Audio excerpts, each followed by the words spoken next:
set. Get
From my wrestling.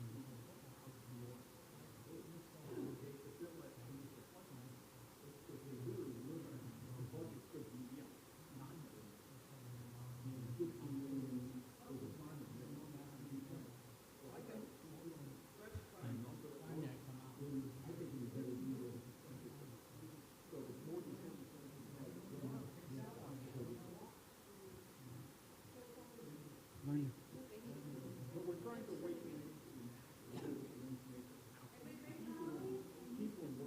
I like the weather.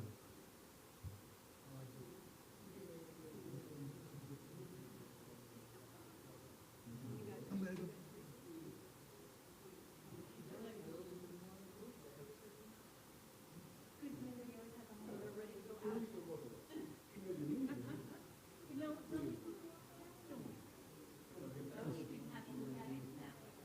My family. Canadian. Yeah, I was just fiddling with something. Tell my. Yeah.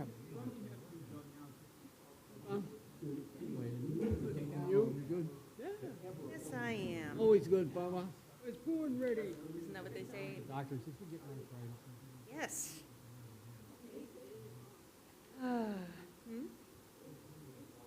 I hope not. If you do, then I'd have you get your eyes checked. Notebook in my other car, but luckily this was all I was looking for today. You got Yeah, people sometimes don't see me on the road. Yeah, no, I printed it. I just, Like, I saw you. you have no excuse. no, I was just fiddling with my phone. I had to get something, look for something real quick, and it's a lot easier. Well, that's very nice. Everybody will know who I am. Right, yellow one speeding. Yes.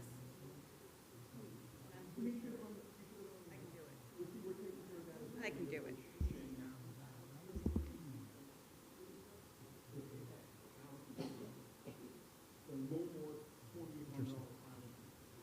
I don't particularly all those social media things. I mean, I follow that type of stuff.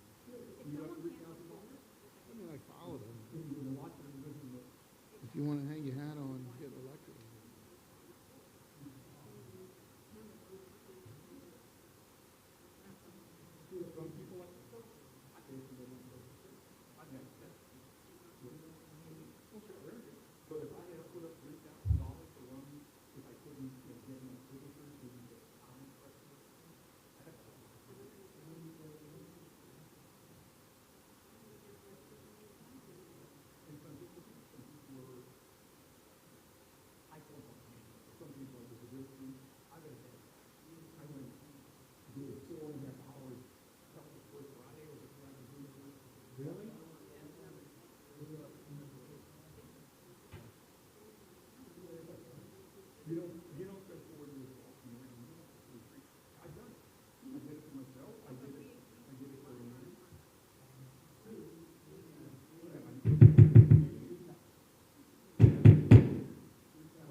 You did, yeah. Eric, haven't seen you in a long time.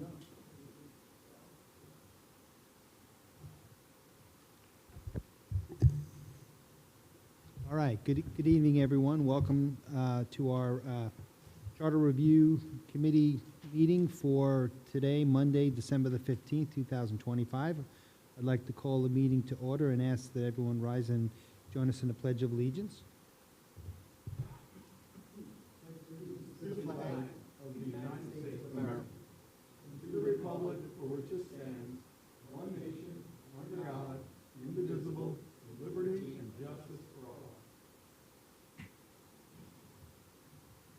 Thank you to everyone for coming this evening and for your excellent participation and help throughout all of these sessions that we've been having. We're going to have a busy one tonight, I can see for sure.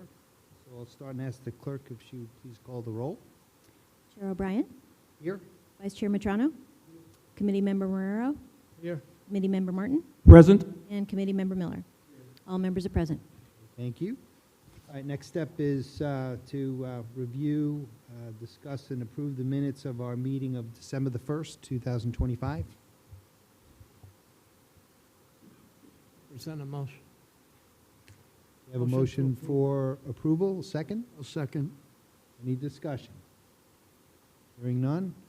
Call the question. All those in favor of approval of the minutes of December the 1st, 2025, please signify by saying aye.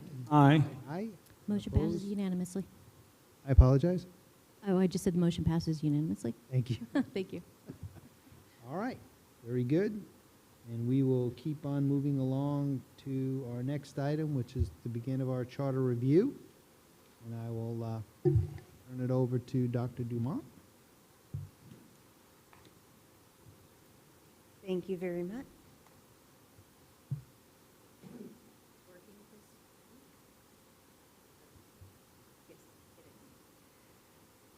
Good afternoon, everyone. All right, so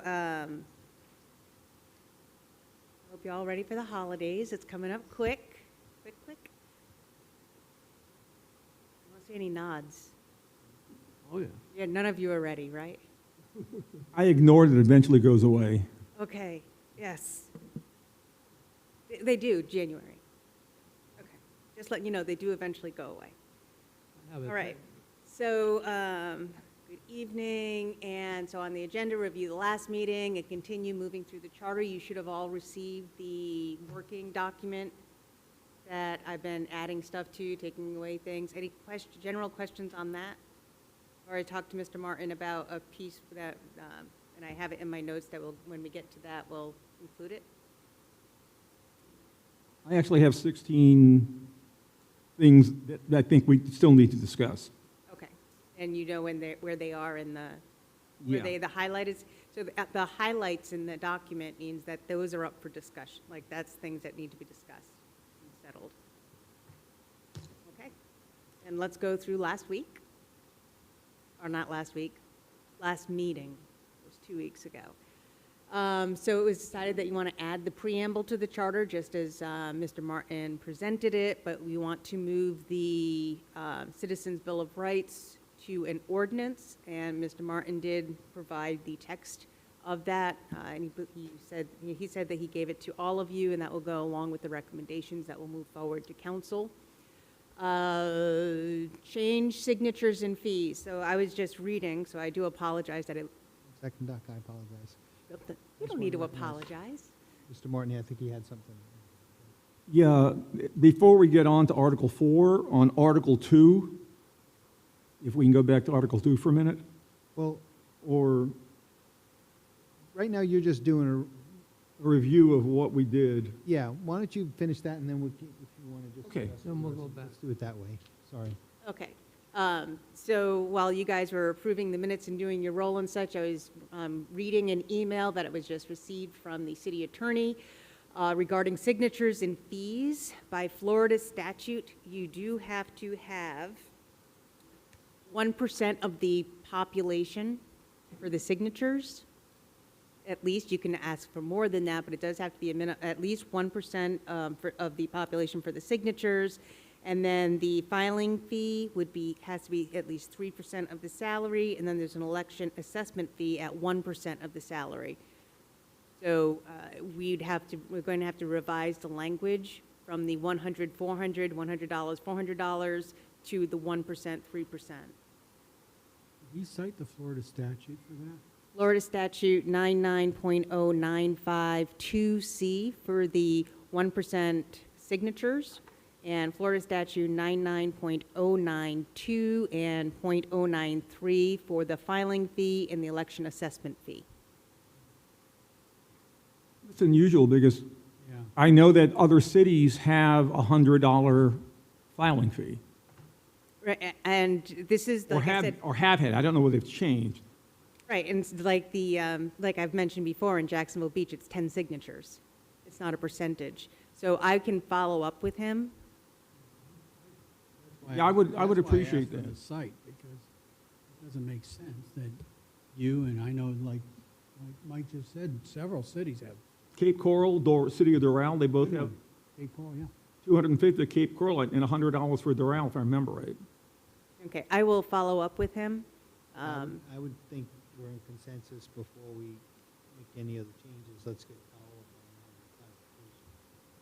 that clarification. Okay. And I'll have that for our next meeting sometime in January, at the new year, 2026. All right, and, Go ahead, I'm sorry. okay. And then signatures citywide instead of just districts.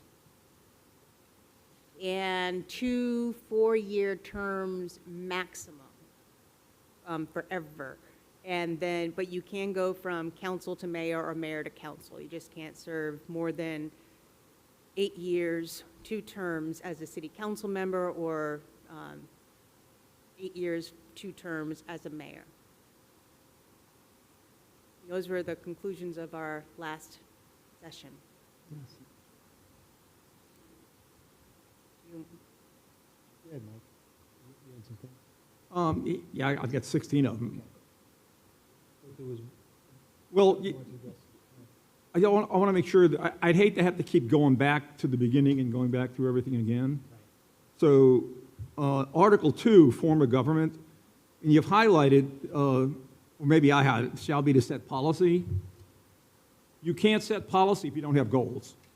If you don't know where you're going, you can't set a course on a ship or an airplane. So you have to have goals to find your goals before you set your policy, and goals are, you did add goals to the duties of the city manager shall be to carry out goals and policies, but it's the job of the city council to set those goals. So I think we need to add goals.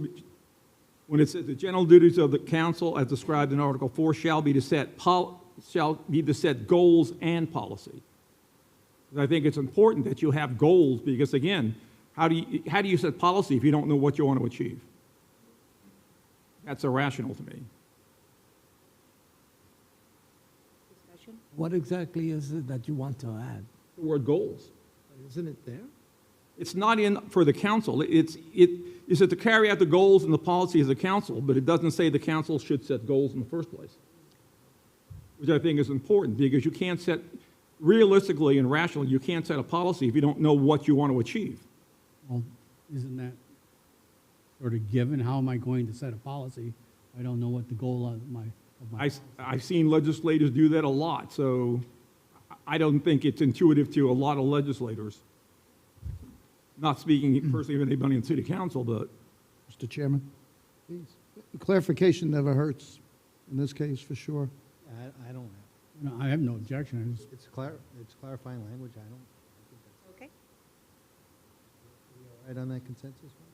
Yes. Can I, before, Mr. Martin, before you go on, can I ask one question about the request for citizens Bill of Rights be passed as an ordinance? That doesn't have to go on the charter, right? No. Okay. No. I thought so. I thought we said. No, it's just going to go along with the recommendations Yes. of this work group. Thank you, yeah. Can I just, sorry, I want to make sure we keep the process here. So what is your objectives for this evening from your side? We just reviewed last meeting. I want to make sure I know where we're going here, process-wise. We're going to continue through the charter until we run out of time, Okay, so or where until did we get leave to- off? We left off Number 7. at Article, we're in Article 1, subsection 7. That's where we left off. Article 1 doesn't I'm have. sorry, Article 4. My hand was Article on top of it. 4, Article 4, Section 7. Okay, right. But Mr. vacancies Martin and- had more. that's what I had. Yeah, I want right, to make that's sure what we're I on the had. same page. So tonight, we're going to keep going through that, and that's going to keep adding to your working draft. Correct. At what point you have some issues you want to talk about the working draft, correct? Yes. Okay. So how do you, I've got 3 of them, all Article 4, Section 1, Section 4, and Section 6. So if there is anything in the sections that we've already done, I would do them now, and then any in the future sections, wait till we get to those sections. okay, you guys, is everybody okay with that? Yes. This way we can just kind of knock out what we've done and then keep moving. I know there was a little bit of a jagged type thing with you getting this, and we were just getting through that first piece, so. That's fine, I just want to know the process here so we can keep going. All right, so then you want to address those things in the working draft, Mike? Yeah, just so we don't forget them, and then we have to go back to them. Good. So, Yes, sir? on page 5, Article 4, Section 1, subsection B, 2B. Oh, page 5? It's on page 5, yeah. Of the working draft. Under qualifications for office. If you come down to Section 2 and then go to 2B, which starts at the time of qualification,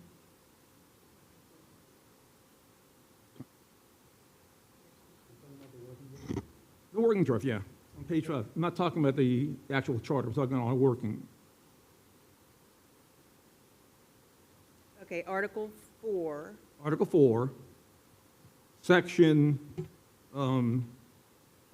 Section 1B, Article 4, Section 1B. where it's qualifications for office. Yes. And if you go down to 2 and then look at 2B, Yep. it says, at the time of qualification, each candidate for a seat on the council shall reside within the boundaries of the district that he or she seeks to run from and have had resided.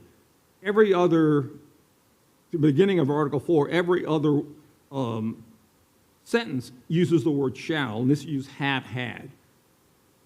So just to for clarity so people can understand it, I think we should change that to shall have resided in the district for at least 1 year. Because there's like 9 other places that uses the word shall. A term of office for each district member shall be 4 years. The mayor shall live within the district boundaries. The mayor shall run at large. So just to be consistent and make sure that everybody understands the language, I think we should change have had to shall have. Shall have resided. Just trying to make sure that we keep it consistent. And everybody's okay with that? Yeah. Okay. Okay, if you go to page 6, Your numbers are different than my numbers. Yeah, mine- so- oh, sorry about that. It's still Article 4. It's still Section 4B, which is powers and duties of the mayor. Okay, It says duties. It says, in addition to the mayor's regular duties, the mayor shall. There's no place in the charter that actually defines the mayor's regular duties, unless the mayor's regular duties are shall provide at meetings of the city council and be recognized at the city government. So I'm just wondering, if there's no definition of the regular duties, should we take out that sentence that says in addition to the regular duties, or the mayor's regular duties are they shall reside at the city council? Because I don't see anything in here that details what the mayor's regular duties are. What about if we change it to, or something to the effect of, in addition to the mayor's regular duties as a council member, because that's the only regular duties they have. Well, that would make sense. I read that and I say, well, what are the mayor's regular duties? Yeah, I understand that. I think that's a valid point. Because it implies that there's other duties that he has which are not specified, and that's a can of worms that I don't like. About the mayor as the presiding head of the council. Yeah, I mean, I just think we need to change that so it's defined. We could say in addition to his duties as a council member, or that would work fine. I just don't like, because that implies that he has regular duties that are just, I understand that. unspecified. I was just kind of dividing it from just the regular council member duties to as presiding. So what I wrote is, in addition to the mayor's regular duties as a council member, the mayor shall preside at the meetings, be recognized, et cetera, et cetera. that works for me. I just don't like to leave loose ends like that. What was that again? So 4B, duties, in addition to the mayor's regular duties as a council member, the mayor shall preside over the meetings, be recognized as the head of government, shall have no administrative duties other than those necessary to accomplish and approved by council. Can I throw a monkey wrench?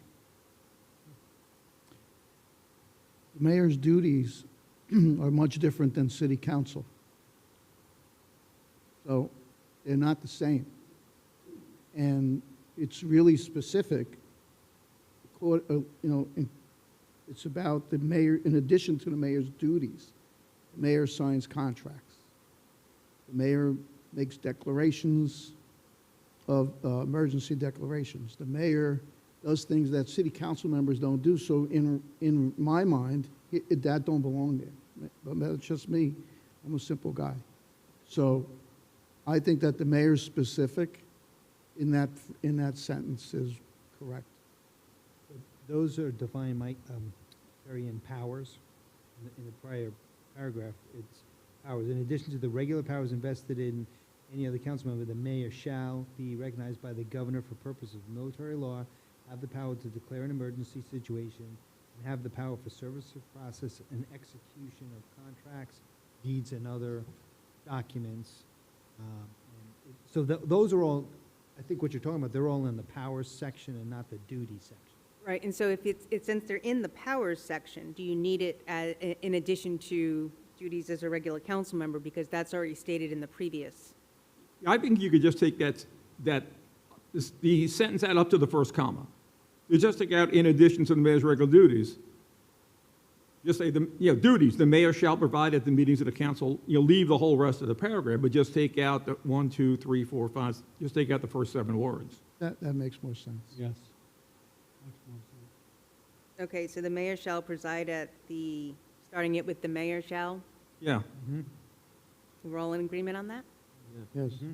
Yes.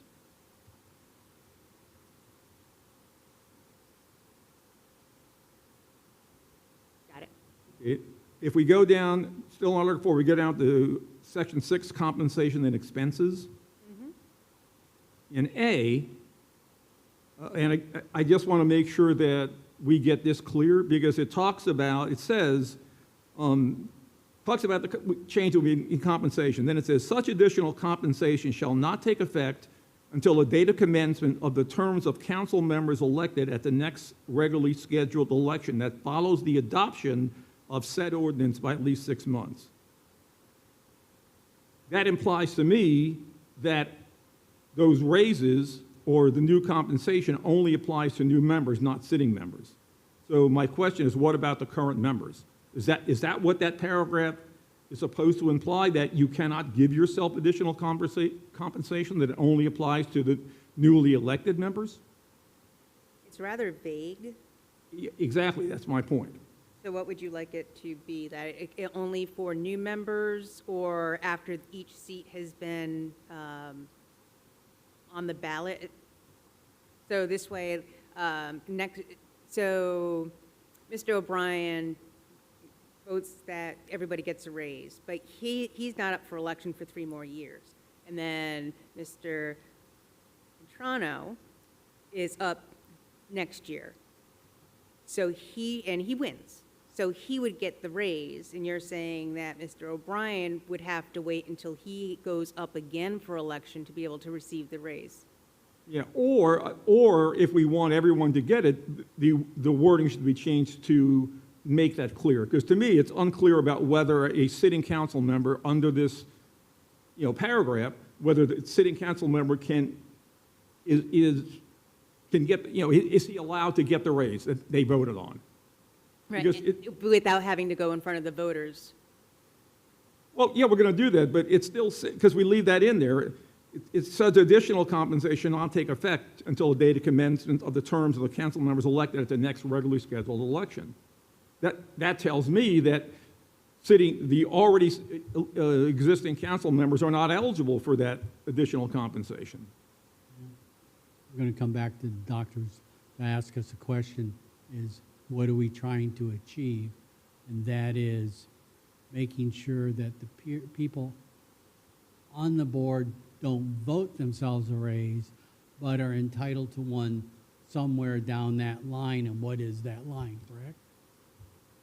Okay, so what Somewhere it is down in that time. you're trying to do is that if somebody votes themselves a raise and it passes, nobody is able to get that raise until their name has been on the ballot again. Exactly, they have to face the voters and That's have what the you're- voters reelect them. So that's what you want it to be clarified, so even when a raise is passed, nobody gets that raise until they have gone through With it. the exception of the CPI raises, because we're giving them. Right, right, no, this is the additional, This is additional compensation. okay. So I think we need to Until- add language to make that clear that, Until the next regular Until- election of yeah, a until- council or mayor, something like that. Help us, Mr. Chair, we need language. Well, I mean, aren't we just trying to make sure that they just don't every year give themselves a raise? I mean, Correct. that's what, above the CPI, right? So we want to eliminate those kind of bad actors on that role.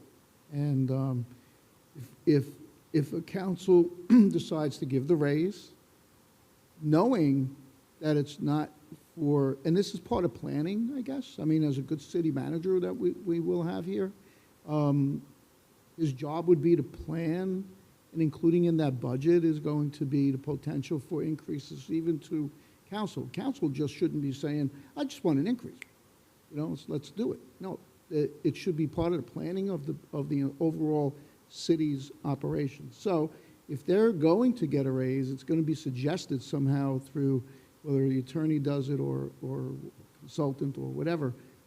But at the very least, none of them should be available to get that raise. It should be predicated on future planning for the next group of elected 4 officials. years. Could be. But that's part of that growth. That's part of that expansion. So I think what you're all trying to get at is captured in the preceding sentence. That if anybody is going to vote themselves a raise other than, in addition to the CPI, it has to go to a referendum. So it's already got to go to the voters. The raise has to go to the voters. So even they with wouldn't, that, because, I'll and tell so you. that would require an election. I'll tell you why I brought this up, because as far as I know, I'm not 100% sure, but as far as I know, in 2022, when the city council voted themselves those big raises, the sitting council members got those raises as well. Not just the people who were elected at the election in November of 2022. Correct. They got the raises themselves. And the way I read this, they're not eligible to get those raises. Okay, so If they weren't newly everybody elected. got them in November, not at the time that they vote passed. I would think so. But the way I read this, they should not have been eligible for those raises even in November, because it says, such a shall not take effect until the date of commencement of the terms of the council members elected at the next regularly scheduled election. It says nothing about the sitting council members. So whichever way we do this, I just want to make sure that we make it absolutely clear one way or another. Because the way I read this, if you're a sitting council member and you vote a raise, and even if it passes through a referendum, this says you're not eligible to get it. I was just mentioning to Mike, what if we just kind of, if we said such additional compensation shall not take effect until the next adopted budget? And then that would go to everybody that's on the council. Yeah, but and I don't have any problems doing that. We just need to, like I said, make it clear, because to me, it looks like if you're sitting council member, you can't have a raise Right. until you stand for election again. Which, That's not the way they do it in practice. Right, and it's kind of screwy to do that, because you're all over the board with different term, yeah. Yeah. So, Mr. O'Brien, what you just said there, that does mean that you could vote yourself a raise and you were not up for election, but there'd be a They can't- budget. They can't vote themselves a raise, it has to be done by referendum. Right. So the referendum is. So they could vote themselves a raise, but then the citizens have to say yes to or Approve the no. rate. And so, but did you want to then, after the citizens say yes or no, if they say yes, those who are on council, they have to wait till their name, till that seat is back on the ballot again to be able to receive that? Or if it's gone to the voters and the voters say yes, everybody should be able to receive the raise? In the Then we next could budget. eliminate that wording about such additional compensation, because we don't need it, because the voters will have the final say on a raise. Right, that's the preceding sentence. In the preceding sentence, it says it has to go to the voters Yeah, by Yeah. referendum. So we could eliminate the sentence that starts with such additional compensation shall not, we could just eliminate that. But, as long as it's in there, it's confusing it is and confusing. unclear. But I like the chair's suggestion that it doesn't take effect until the next budget. In other words, To make sure that, right. It wouldn't take effect until October of the following year that the referendum is passed, which would Correct. give the city manager a chance to budget for it. Correct. Until the ensuing budget year or finalized. budget. Until the beginning of the next fiscal year. I think that's probably a better way to say it. That's a good way to do it, too. Yes. Because the fiscal year for all of us starts on October 1st. So if they give themselves you would have to, but that would delay it a year, because if they're going to go on referendum, if it goes on the November ballot and they approve it, then they'd have to wait a year to get that raise. Make them think about it. I was also thinking of the off chance that they stuff it in, that the referendum got stuck on primary ballot or special election ballot or something like that. And not a lot of people showed up for it. Yeah. So, anyway, just a thought. Yeah, we could do it that way. I just think we need to change this so it's absolutely clear as to what we want to do in terms of the additional compensation. Yeah. Yeah, I will do that. So, I'm just trying to get to the referendum section to put a note to make sure that there's not a gap there. I'm fine if we just strike everything like you suggested, Mike, or if you want to put in language about budget, that's fine too. It doesn't, whatever the consensus is. I think the easiest way would just be to strike everything else. Okay. Because we know that the rate, anything above the CPI has to go to the voters, and that's what we wanted. Yep. And I think that's what most of the people who were here when they gave themselves, that's what they wanted to be the ones to decide. So if that's the case, if the voters approve, then everybody can get the raises. So I have the regular language saying that it goes to referendum, removal of such blah, blah, blah, blah, blah, at least 6 months, that gets removed. And what gets inserted is such additional compensation usually would not take effect until the next fiscal year. Well, we're saying just take out everything. Take that out after- too. So you also don't want it to, so I thought that the next fiscal year, it was to give the city manager time to budget for it. So this way, if it's October 15th, and, okay, so you're talking about the referendum passing. The If the referendum, referendum passes November. in November, They wouldn't, December, they could get the raises, and the raises might not have been budgeted for in that fiscal year. So by including, it doesn't take effect until the next fiscal year, whatever that, the next one, the city has 11 months to budget for the raises that were voted on. I'm not sure that's a critical issue, because I don't imagine the voters are going to give anybody a 151% raise again. So if you look at the amount of raise, you've got 5 people who are going to get a raise, even if they get $10,000 raises a year, that's only $50,000. I don't think the city is going to have a problem with finding $50,000. So I'm not sure that it's necessary to make them wait.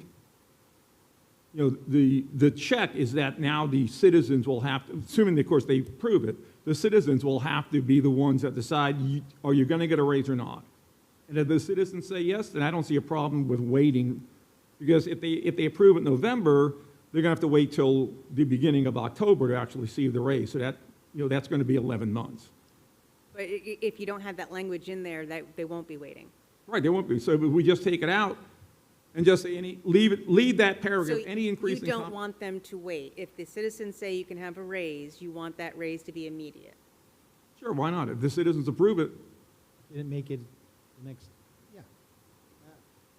The As this would be coming in November, late November, well, by the second week, check you'll on- know. yes, the check that we inserted here is the referendum, which should, Okay. And that's what you stand. we're getting the, right. Right, and it will be discussed on council before that, to get it to the referendum. So a city manager would most likely be, yeah, if he's going to say, look, I have the Bidding budget for for that it. additional money, yeah. then the council can say, okay, well, maybe we should wait and not have the raise applied until the next fiscal year. Okay, got it. So it's just, what was the changes there, and then everything's gone after such additional. Yes. Okay, got it. How many more, things you I'm trying to gauge when we should be public comment before we get too far. Sorry, I don't know why my mic seems like slow. Go ahead. We're going to pick up now on Article 4, Section 7? Okay, so that's the next thing I have, so we can go ahead and do public comment, and we talk about the rest of these as we get to them. I just want to make sure we didn't leave these behind because we've already moved past them. Totally understand. All right, so let's have public comment on our discussion so far. Please. Okay, regarding what was it? The benefits and all that. I can't say if, the city employees do not have the ability to put on the ballot an increase on their own salary. So why do we even look into it for the city council? I think it should stay the way it is with the, what you call it, CPI and nothing else. It's just not ethical. I would answer you, Chantal, that it's up to the voters of the city. If the voters of the city are thrilled with the job the city council has done, then they have the authority to give them an extra raise. It puts the power in the hands of you, the voters. Because none of us can judge what the city employees do. That's a city manager's job. There's too many city employees for the average voter to understand who should get a raise and who should not. I'm not sure how many employees the city has, but there are thousands. And if I may add, the review of the employees getting a raise or not is all part of a budgetary process and goes through many hearings and meetings and stuff. So before it even gets there, it's going to have a lot of discussion. I can tell you, just being on mosquito commissioner, we have 15 employees. It's hard enough to go through 15 employees and figure out how well they did. But when you have as many employees as the city does, it's impossible for the voters, for somebody who's not involved in it. And while we pay the employee salaries, it's the city council that we elect to be the guardians of the city. They appoint the city manager, they approve the budget, and they set policies and goals for the city manager. So the city manager decides on raises, and we decide on the compensation of the city council and the mayor.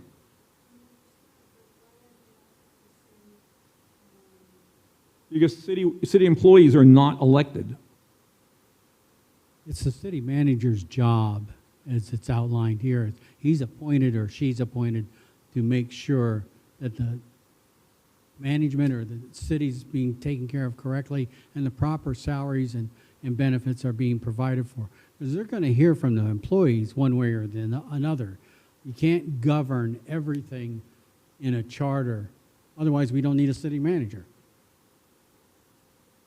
All right, any other public comment on this so far? All right, Let's keep going.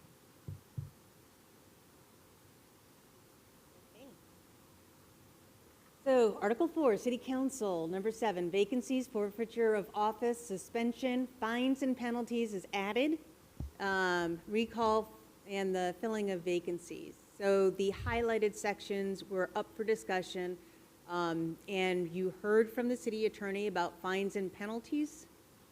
So I'll leave this for you all to discuss. I don't have my note.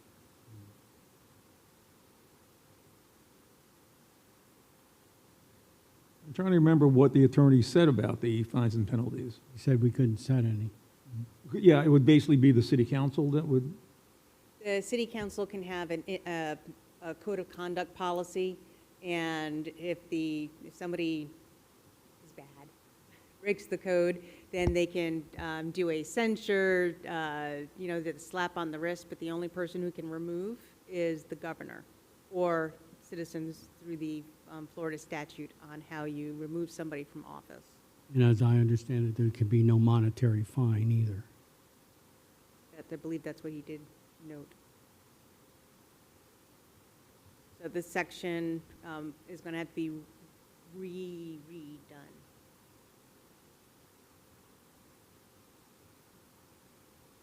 I guess we could take out the words fines and penalties and put in censure. And talk about the council censuring one of their own. Isn't that our, did I miss it? I agree with you, Mike. If they want to censure, the mayor or the council member, I think they should be allowed to as a group. Well, if they can't impose a fine or a penalty, then why are we putting it in there? I guess maybe just to bring it to somebody's attention that it's being done. You can drop the word fine and leave penalty. Well, I remember the attorney saying that to affect someone's paycheck as a elected official is not that easy. So, They have to go through due process. right. Yeah, so I think we need to take the word fines out of your proposal. Because they could definitely penalize them. I mean, you could, I don't even think you could stop a person from coming to the meeting. I think there was just something about that recently I read. No, you can't. Yeah, because Right, they're elected. So penalties doesn't even You help. can stop any member of the public from coming to a meeting. Censure's the only word I think that can go in there. Makes sense. Yeah, because at least that's a public shaming. Maybe, maybe it has no practical effect, but at least you're public shaming somebody by censuring them. So do you want me to put down vacancies, forfeiture of office, suspensions, public shaming, recall? No, just kidding. Stocks So in the drop- Put them into fine. stocks. Put them stocks in the public Yeah, square. bring back the stocks outside Make of them walk City the Hall. plank. Fines, I'm sorry, suspension, penalties, recall, filling of vacancies. We're just going to strike fines and penalties out of that. At the end, penalties, Like, what would be the penalty anyway? censor. Censure. But then you could just add censure to it. So what I've seen, what other cities have done, I did look into this. They have a process where if a council member is not upholding his or her duties, the council as a whole then listens to the facts presented. This is the due process part. They listen to the facts and then they decide as a body if the individuals should be censured. And there's some like lesser ones, but a censured one, or if that individual should be removed from office. And then if they say yes, this individual should be removed from office, then the letter has to go along with I would say along with the evidence of why. So you can justify your request to the governor, and that goes up to the governor. And with it listed out, these are the duties, this is what did not happen. And it was voted on, and it was X number of people voted to remove the individual. One thing it might do if you put censure in there, at least stop the arguing and bickering back and forth. If they find, let's say they find someone they're upset with, and they keep going back and forth, someone would say, I move to censure, and get it over with, Maybe that would do that, having it in there. I you gentlemen. I think censure makes the word a little bit more powerful and sends the message like, like Mr. Martin said. And I think it's the easiest we can't do anything else. You can't fine them. You can't really penalize them other than censure. So strike it, put it in. At least the charter says you can censure. Okay, and so now my question to you is, I understand what it is that you're trying to accomplish.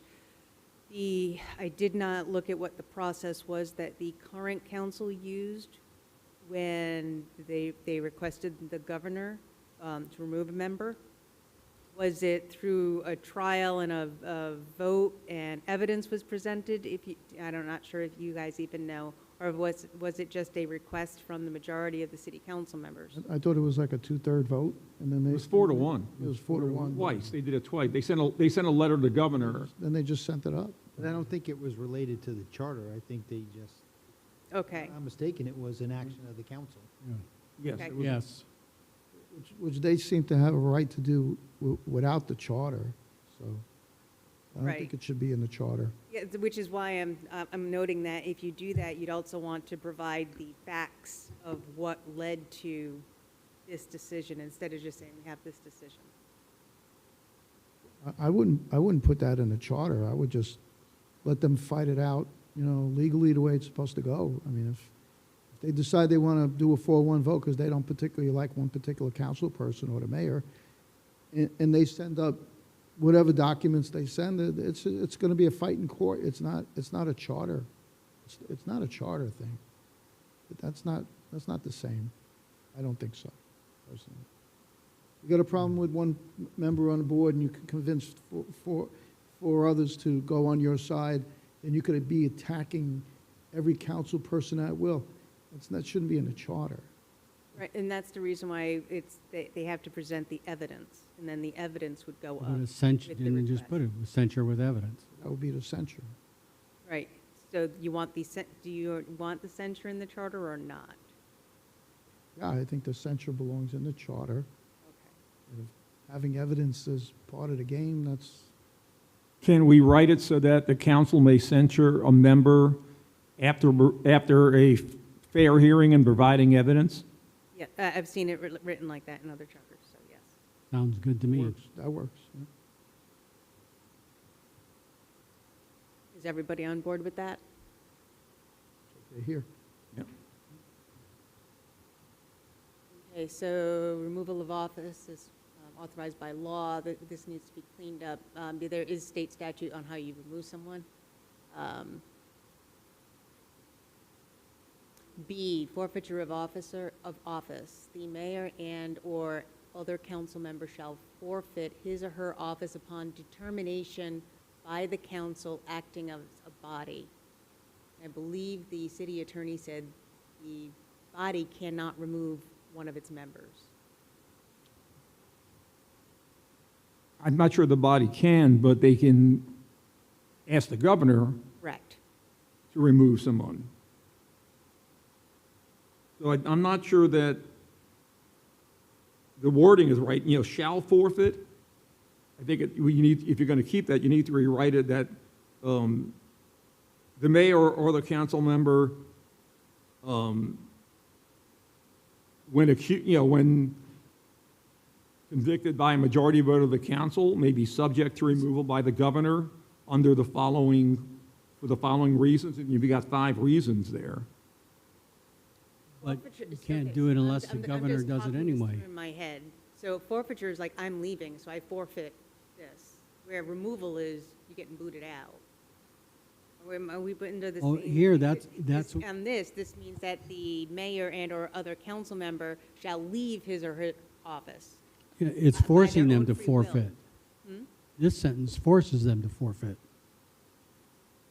In other words, it says, just as it says, shall forfeit his or her office upon determination of the council. But the, Based on what?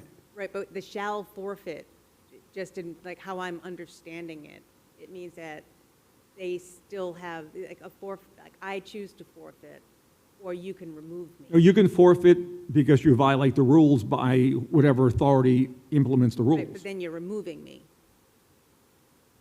We can change forfeit to remove. Well, if that's what you But I- want here, because remember, you can't, the council cannot remove, only the Yeah, government. I think you need to take out the highlighted determination by the council, because the council doesn't have that power to remove anybody. But they could create the evidence.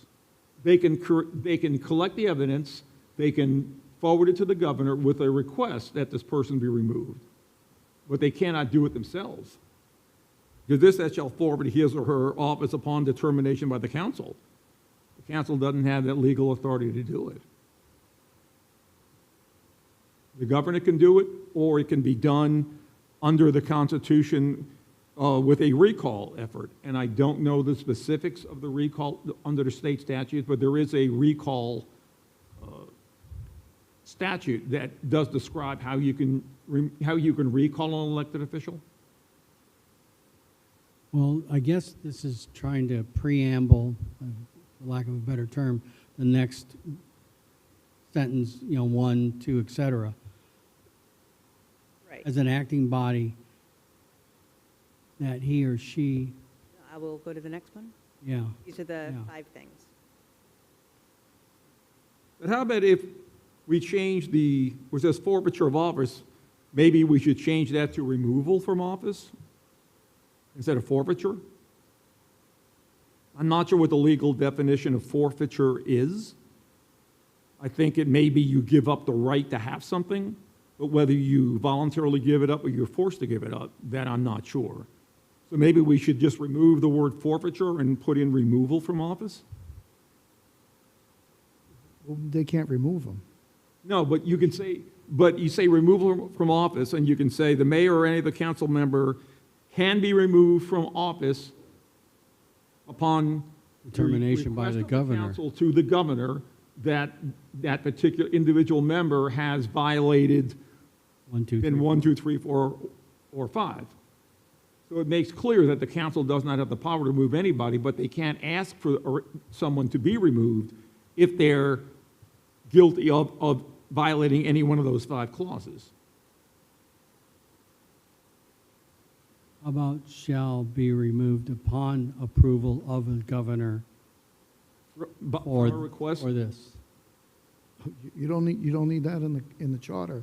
He's got the right to pull that person anyway, so. Well, I know, I'm just saying this tells the council that they have to have something. They can't just go and say, we want him removed. And those 1, 2, 3, give them the evidence they need to seek.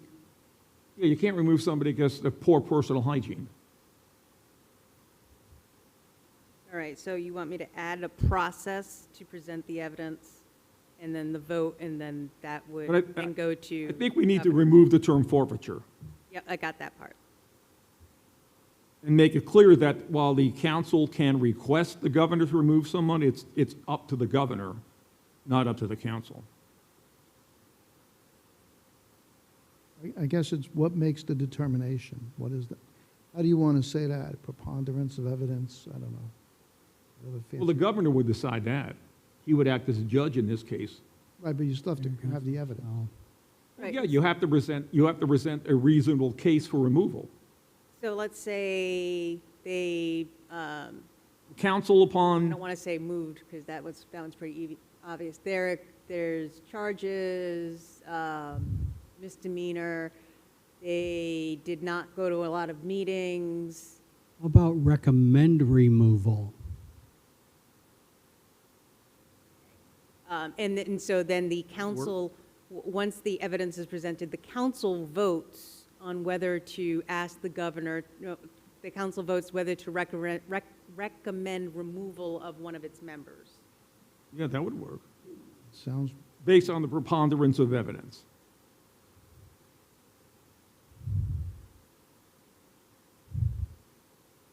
Including but not limited to these? I don't know. Yeah, we should also refer to 1 through 5, because those are Yes. the clear defined reasons how somebody can be removed.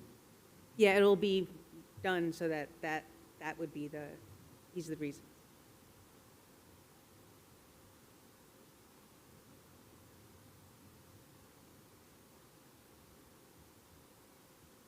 So how are we with this? You're all in agreement on council listening to evidence, voting as a body to recommend removal of one of its members, To the If- governor. if they decide Yeah, by the that- governor. Okay. And then the reasons. Number one is the, go back to the other one. Lack at any time or fails to maintain during his or her term of office and qualifications for the office prescribed by the charter or otherwise required by law. They moved. Mm-hmm. The easiest way to do it. Two, convicted of a felony or enters no casus intendi to a crime punishable as a felony, even if adjudication of guilt has been withheld. Yep. Is convicted of a first-degree misdemeanor arising directly out of his or her office, conduct, or duties, or enters a plea of not guilty thereto, even if adjudication of guilt has been withheld. So there was discussion when we went through this as to what that is trying to get at and how to clarify it. So is convicted of a first-degree misdemeanor arising directly out of his or her official conduct or duties. I think it's pretty clear. So you guys are good with that? If you're voting on something and somebody discovers that you've got, somebody paid you money to vote a certain way, assuming there's evidence that the payment was made and you didn't, or you had a clear conflict of interest, you had a part ownership in a company that you're, giving a contract to, but you didn't disclose that conflict of interest, that would be a clear violation of the ethical conduct. It would violate the rules, the ethics rules of the state. Let me cloud one for you, because this happened to a council member down south. Gone to a league meeting, local league meeting. Cocktails were served. I think you know where I'm going. On the way home, he got pulled over. He got written up. His council did not take action, but of course it hit the newspapers. But the guy, it was poor judgment. And technically he was in service from that meeting to his home. In a city car? He was driving his own car, but it's probably paid for by the city. And even if it was, a chit for, Yeah, and I had a friend Violence. who was a city manager, and one of the council members sexually harassed him. So that would have been as a council member. I know, and it's a reverse thing. Mhm. So yes, that would be covered under this, The key term is convicted. convicted. well, what if they could say NOLO? Or, right, yeah, and that's, or enters the plea of. no That's pun why I was intended. going there. It's because you can say, I don't want to fight it. I just want it to go away. Right, you still end up having the option to be removed from, if the rest of the body chooses that whatever you did rises to the level that you should be removed from office. Number 4, is found to have violated any standard of conduct or the Florida Code of Ethics, we clarified that, for public officials and has been suspended from office by the governor unless subsequently reinstated as provided by law. So here, the governor can suspend but hasn't removed. So the governor has suspended, and things are still going on, and now you're asking the governor to keep going and go for the removal, not just a suspension. Seems pretty clear. Hmm? Okay? It's right there at the end, or what? Or number 5, is absent from 3 consecutive council business meetings or 6 business meetings within 12-month period without being excused by the council. We discussed that ad nauseum. Yeah. That's why that was added. But it's pretty clear that if Oh, you yeah. if you have a problem and you ask the council, your parents are at death's door and you got to go out of town at California, you're not going to be around for a couple of weeks. It's true. The city is going to give, the council is going to give you an excuse for that. Mhm. So this is just somebody who's so egregious that they're just irresponsible, don't show up, nobody knows where they are. And it happens over and over and over again. And that's, I would think, certainly a good reason to request that person be removed. Because they're not just letting the council down, they're letting the voters down. They're supposed to be representing the voters, and if they're not here, not doing their job, they shouldn't have it. Everybody? So these are the 5 reasons that that the council can request the governor to remove one of its members from office.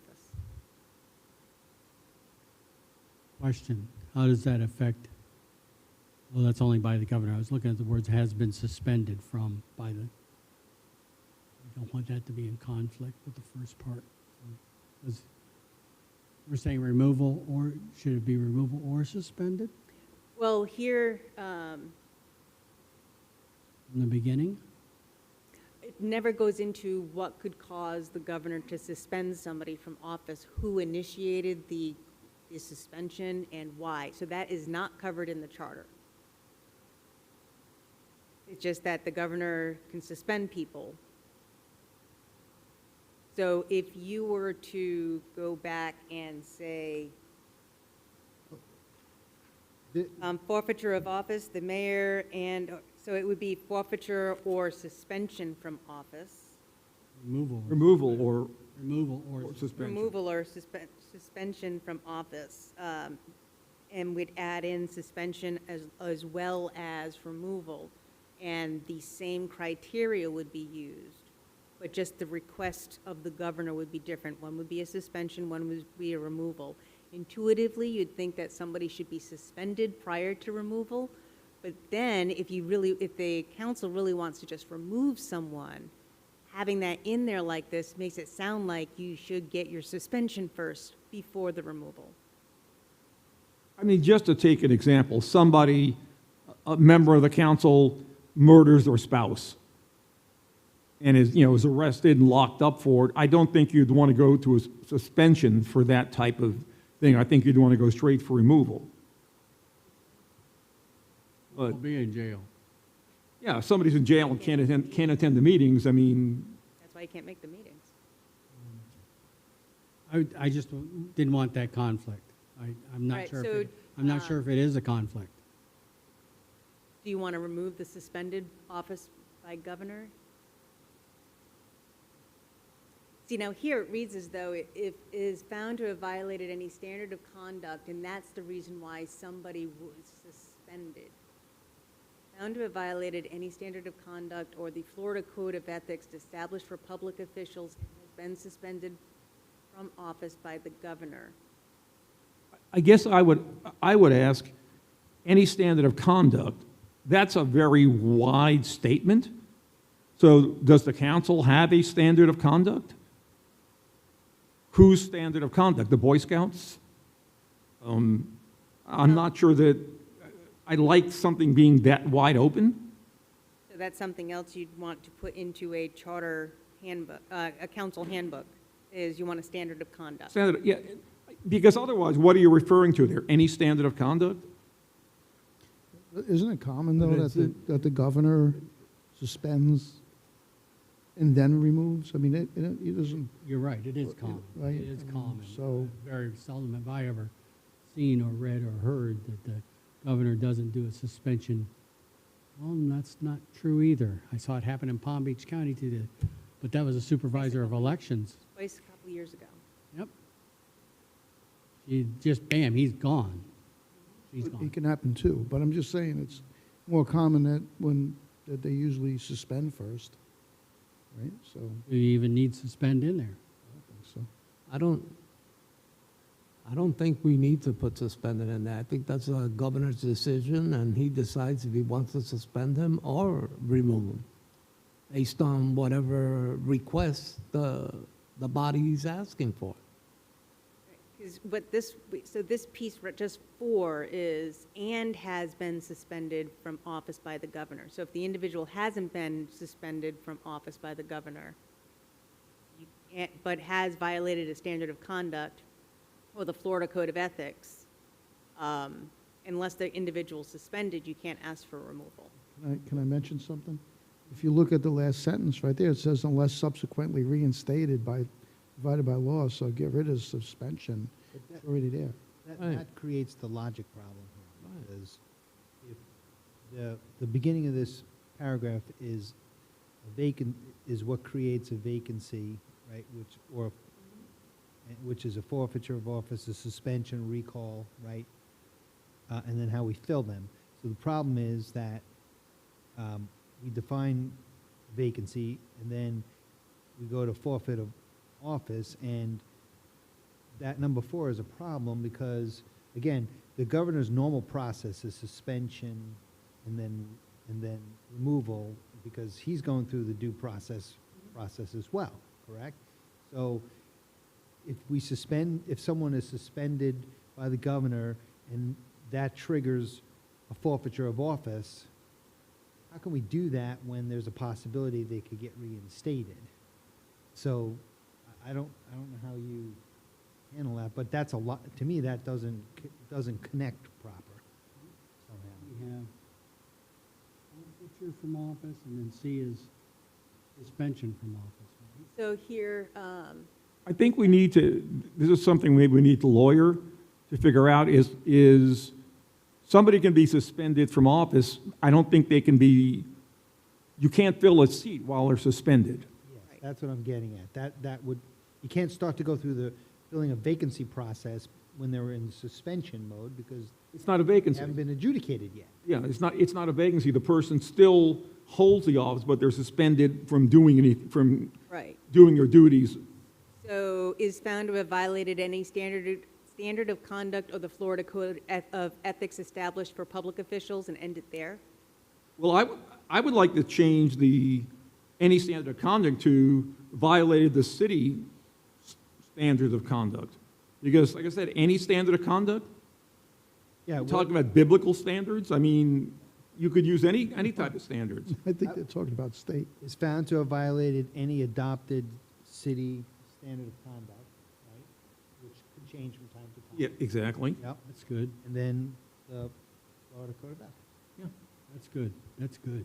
So is found to have violated any adopted city standard of conduct or the Florida Code of Ethics for public officials. And you want to end the sentence there? Get rid of suspension and get rid of subsequently reinstated, or,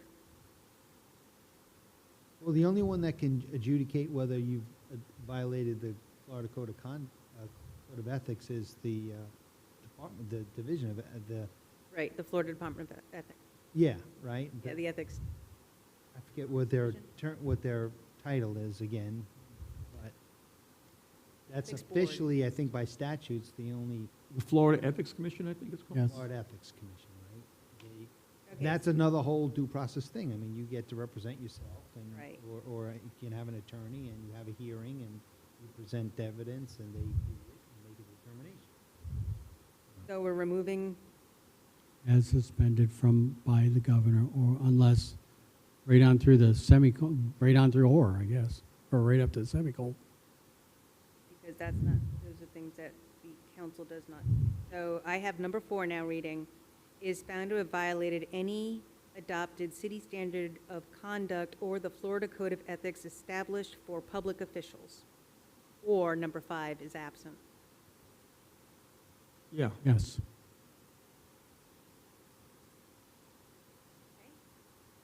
Is absent from 3 consecutive council business meetings or 6 business meetings within a 12-month period without being excused by the council. We did spend a lot of time on that the last time. Yeah, Still good with it? I think so.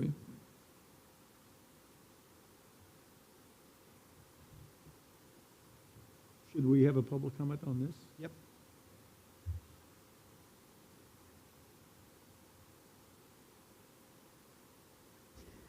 I don't know, did we add conflict of interest or accepting money in exchange for special favors or decisions?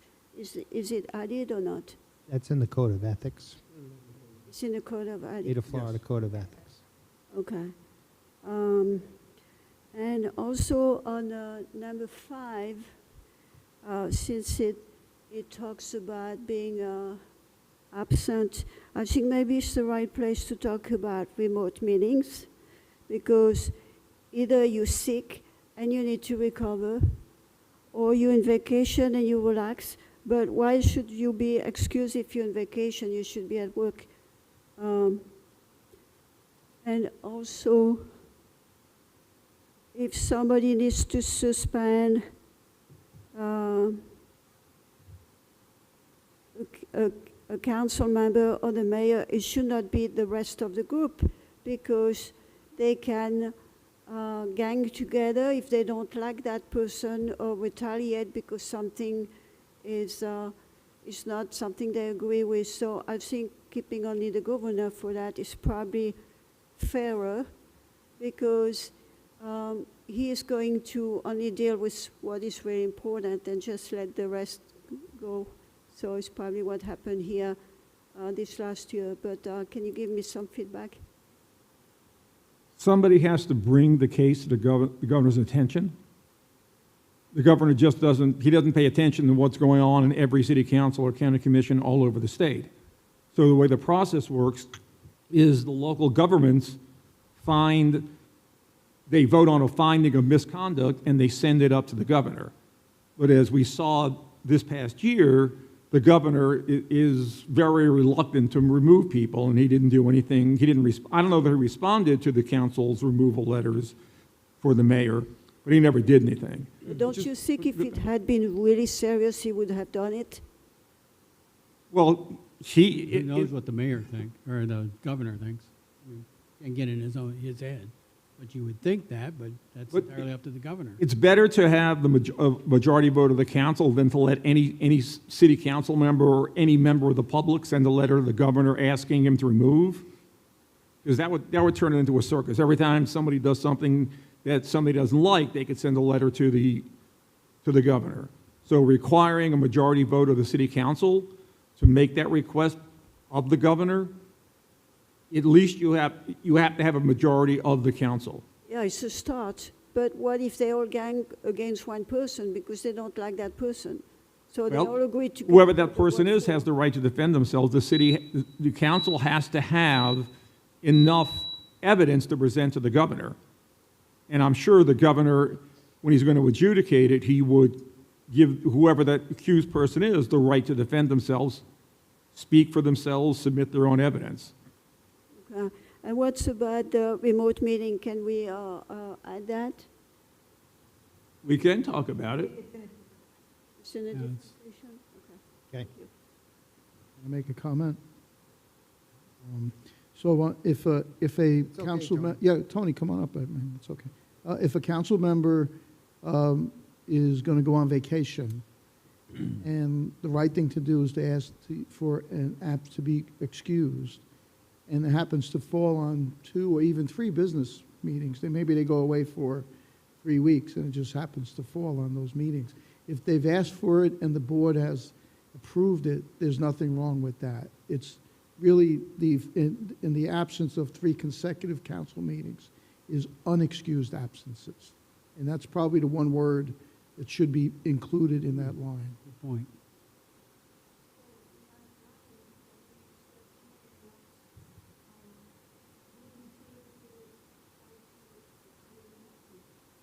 Well, I mean, you can't do it endlessly. I mean, if you did it once,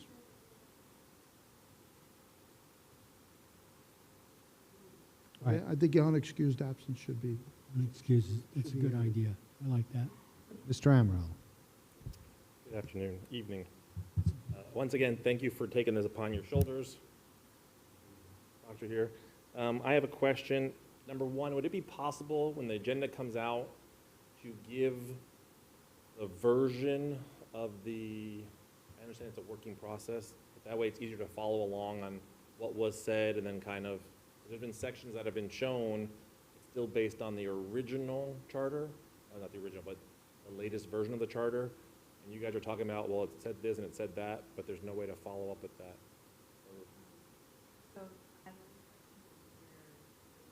Discussion happened. Other than that, any changes or struck through or Okay. anything related to Okay, that's fine, and and that's, the six, I didn't see it, that's why I was just seeing if it was or not, so. So under Article 4, 7A, I think it was, because again, I couldn't really follow along, you added a fair hearing, if I'm not mistaken. I thought it was under Article 4, 7A, B, okay, so that makes sense. A, what is a fair hearing?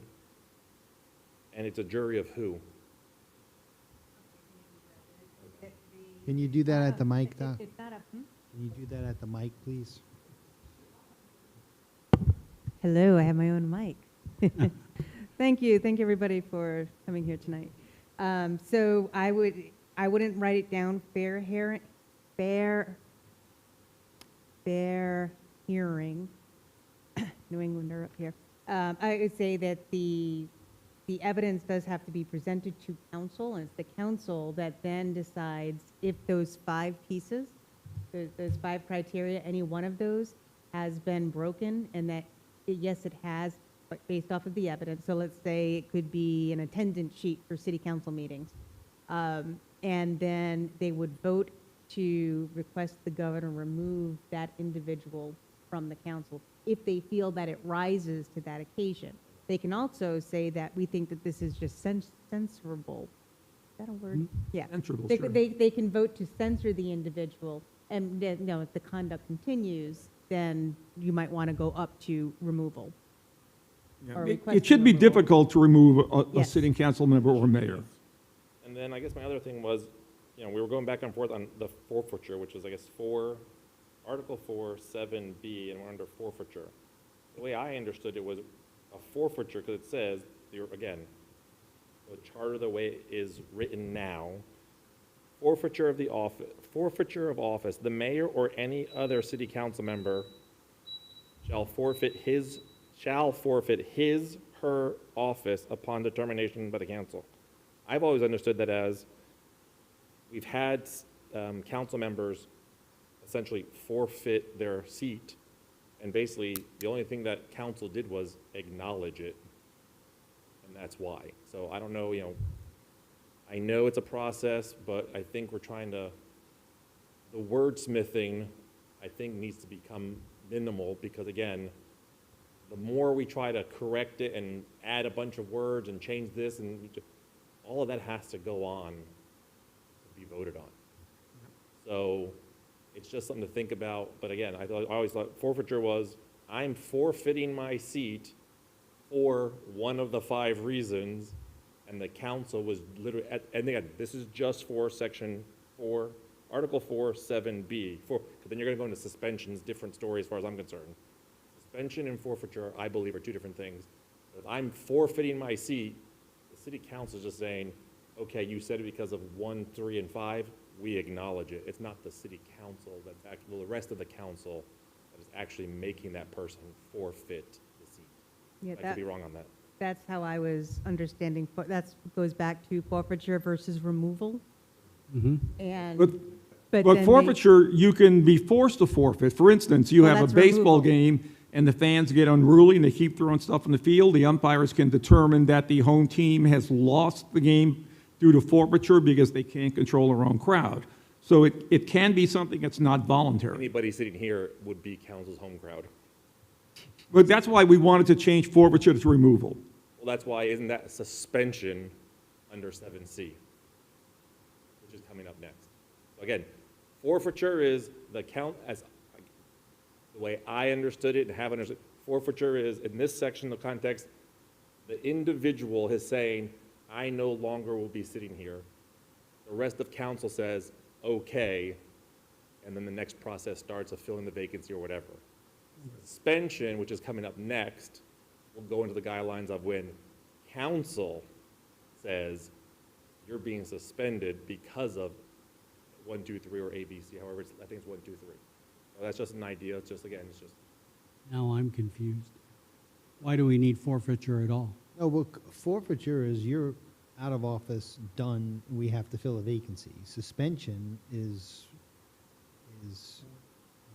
You're suspended from doing your job, but you're not removed. right. And Replace them. as I agree with what you said, just pushing back a little bit, Tony, that forfeiture can be involuntary, which is, I think, what's addressed Do here. you involuntary forfeit your office? Because you got convicted of a felony, which, Involuntary forfeiture is a legal term. It's written in even federal statutes. That's why I don't like the term forfeiture, because I think it should just be removal from office. If you violate any one of those 5 clauses, you could be subject to be removed from your office. That's what I'm coming back to. Forfeiture means, I don't know how you force a forfeiture. You can force removal, and how do you force forfeiture? The only way we've had people do it, saying, I'm leaving my office. Well, I'll give you an example. If you going to buy a home and you put down a non-refundable deposit, if you cancel a sale, you forfeit your deposit. so I would agree, I would be fine with changing that from forfeiture to removal. Removal. Because that's what it really means. Yeah. Lose or be deprived of property or right or privileged as a penalty for wrongdoing. Doesn't really help much, does it? No, but Lost or surrendered as a penalty of wrongdoing. So lost could be that it was taken, like, you lost it. You didn't want to lose it. Which is a removal. Yeah.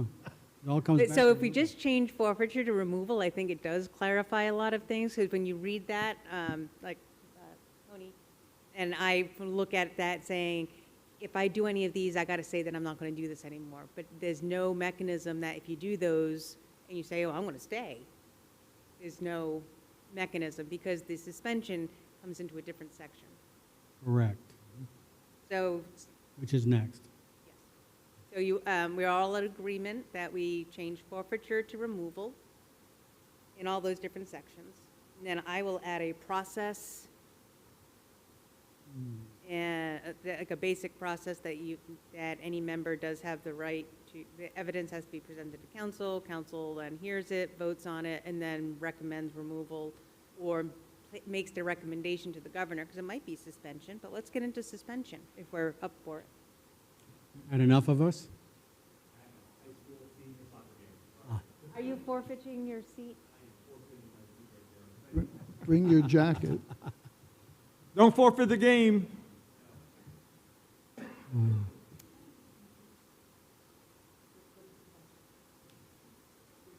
on to suspension.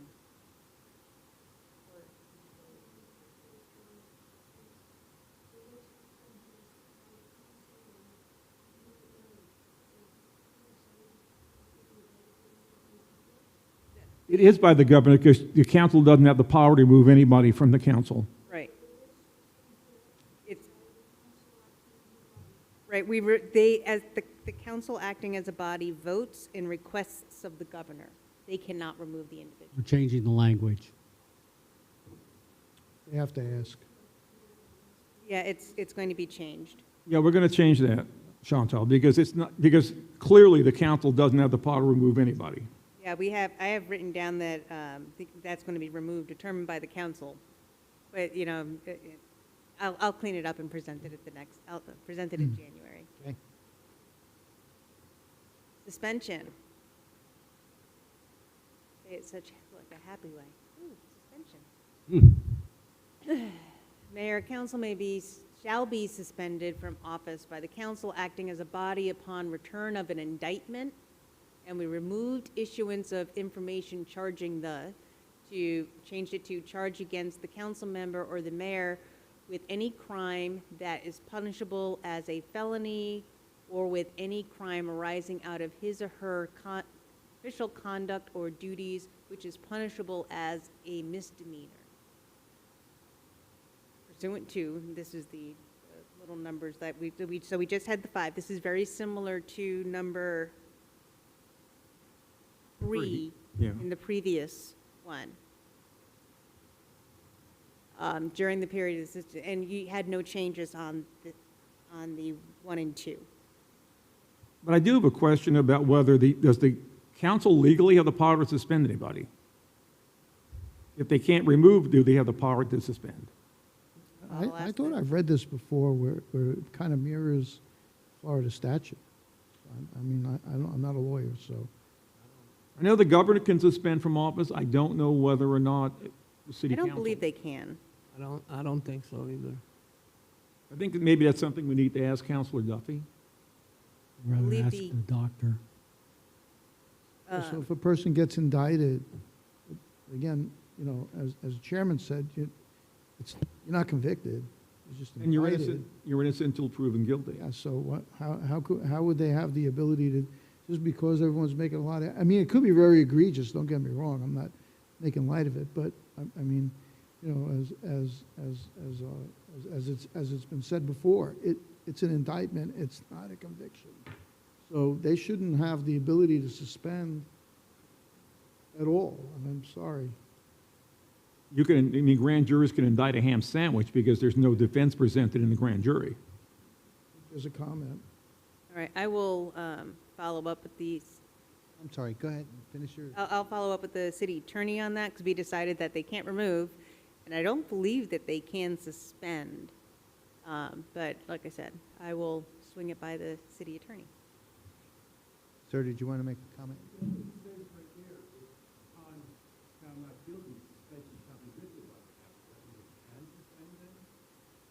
That's what we're trying to Yeah, clear that's up. Trying to figure that out. That's the We just question. want to find out if That's the there's, question. we want to find out if there's legally it can be done.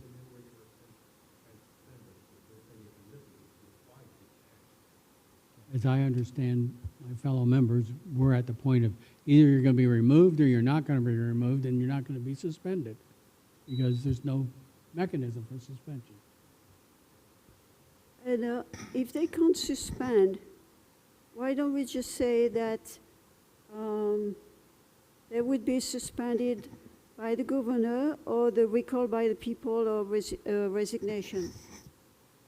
So that not, You can, but the recall process takes a while.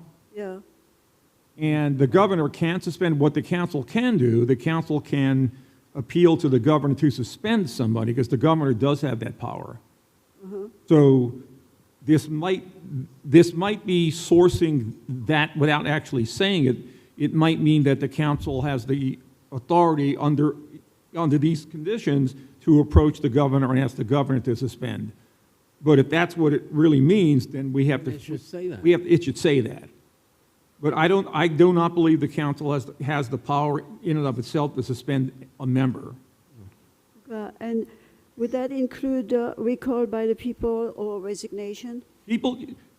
Anybody could recall anybody at any time.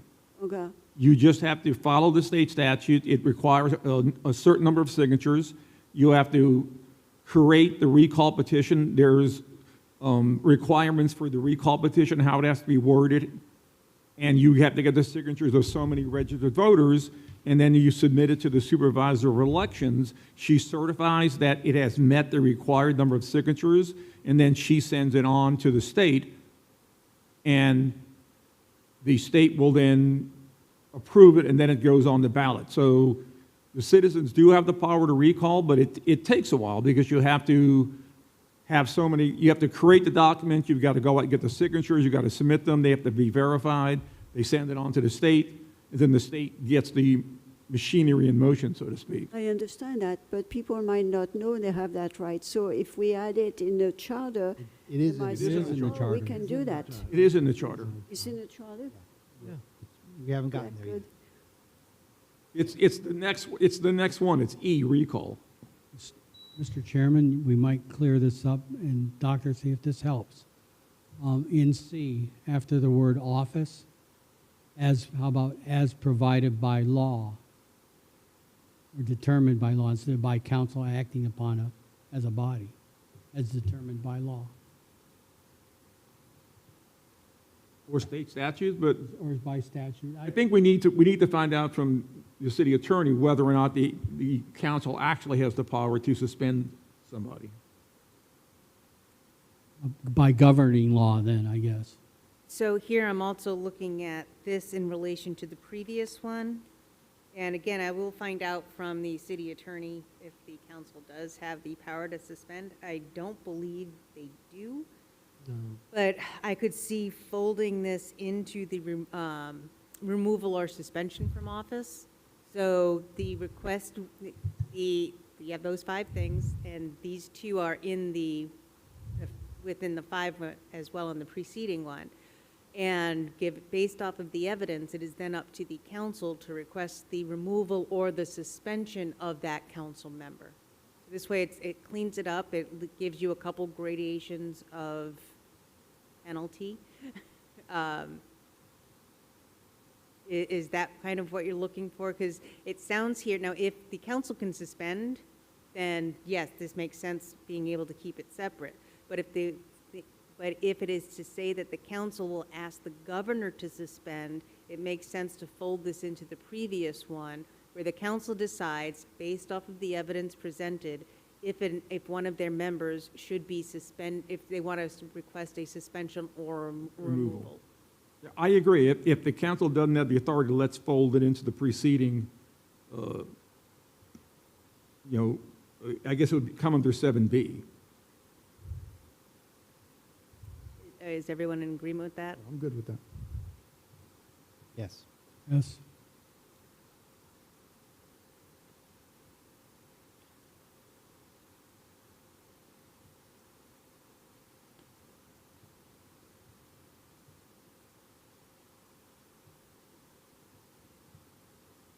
Okay. Any other comments on this?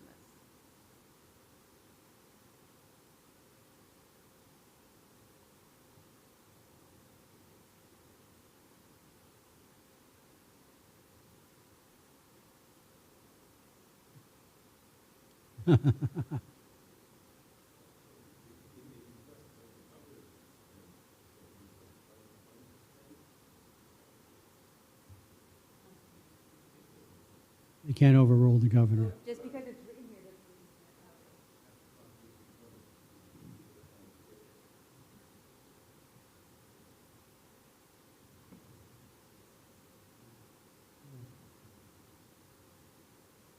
Right.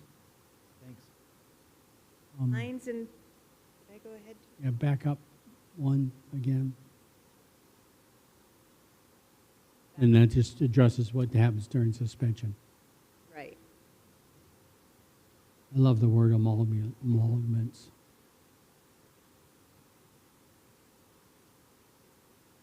Ready? D, fines and penalties. And here is where the lawyer said, no, no, no.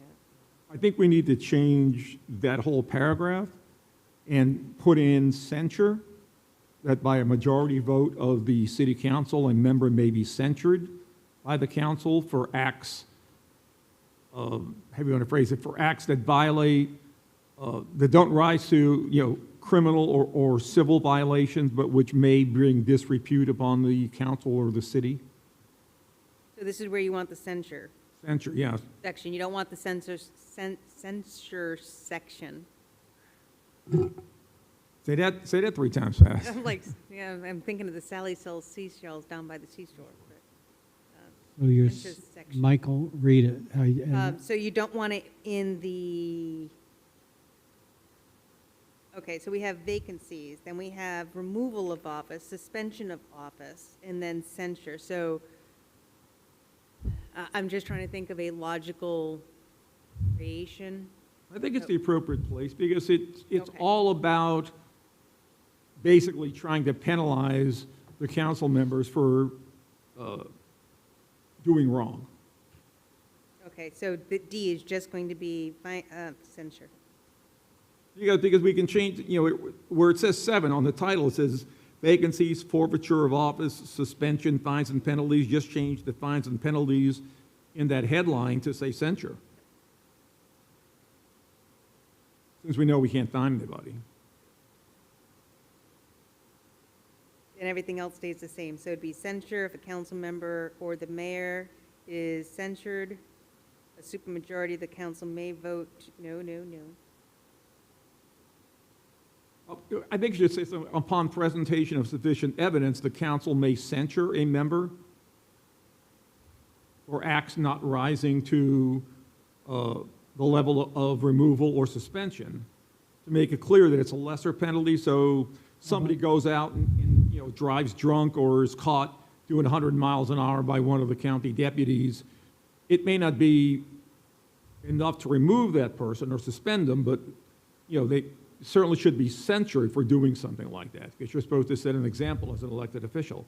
You're held to a higher standard. How about if you do it, maybe censured or violation of standard of conduct?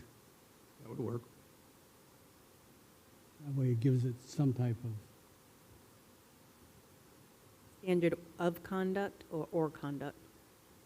I think you go back to the same language adopted. Okay. adopted. There you go, thank you. Good for you.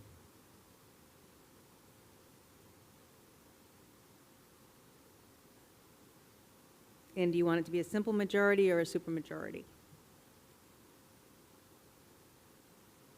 I think it should be probably a supermajority, because we don't want this to be used as weapons against somebody that someone doesn't like on the council or two people don't like.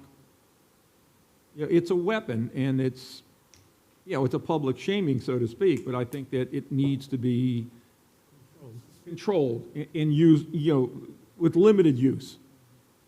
I wouldn't want to see, you know, once a month, they censure somebody because, you know, oh, you showed up late, or I don't like that tie you're wearing, or you didn't say Merry Christmas to me, or Or you did say Merry or Christmas. did say, and you, yeah, and insulted me or offended me or something, so. Is everybody in agreement with the supermajority if you want to censure someone? Okay, and you want that to also be for suspension and/or removal, I take it? Supermajority? If you're or- going to do it for censure, you should do it for the more important ones. Yeah, I would agree with that.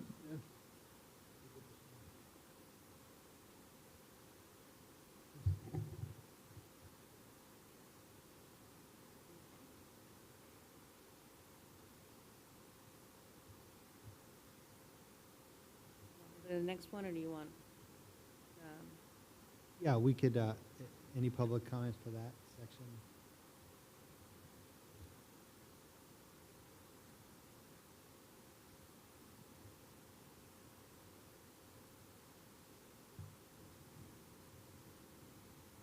Still on city council? You skipped over the recall. Recall. Oh. Recalling me? Yes, recall. E,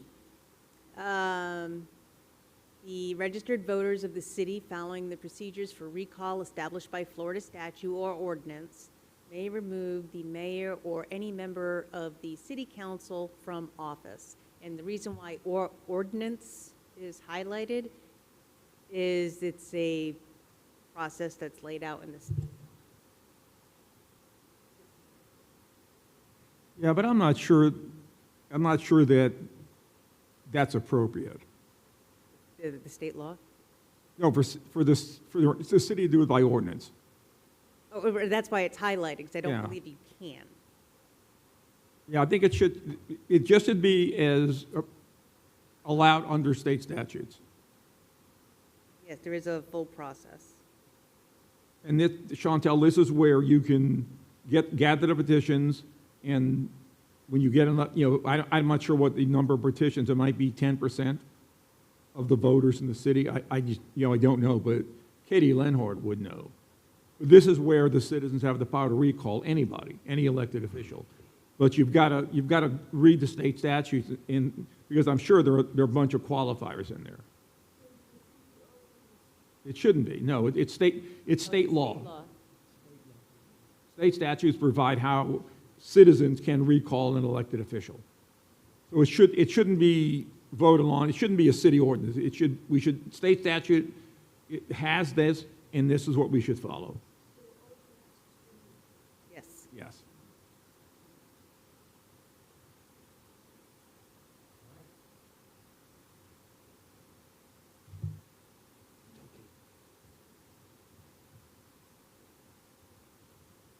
Filling of vacancies.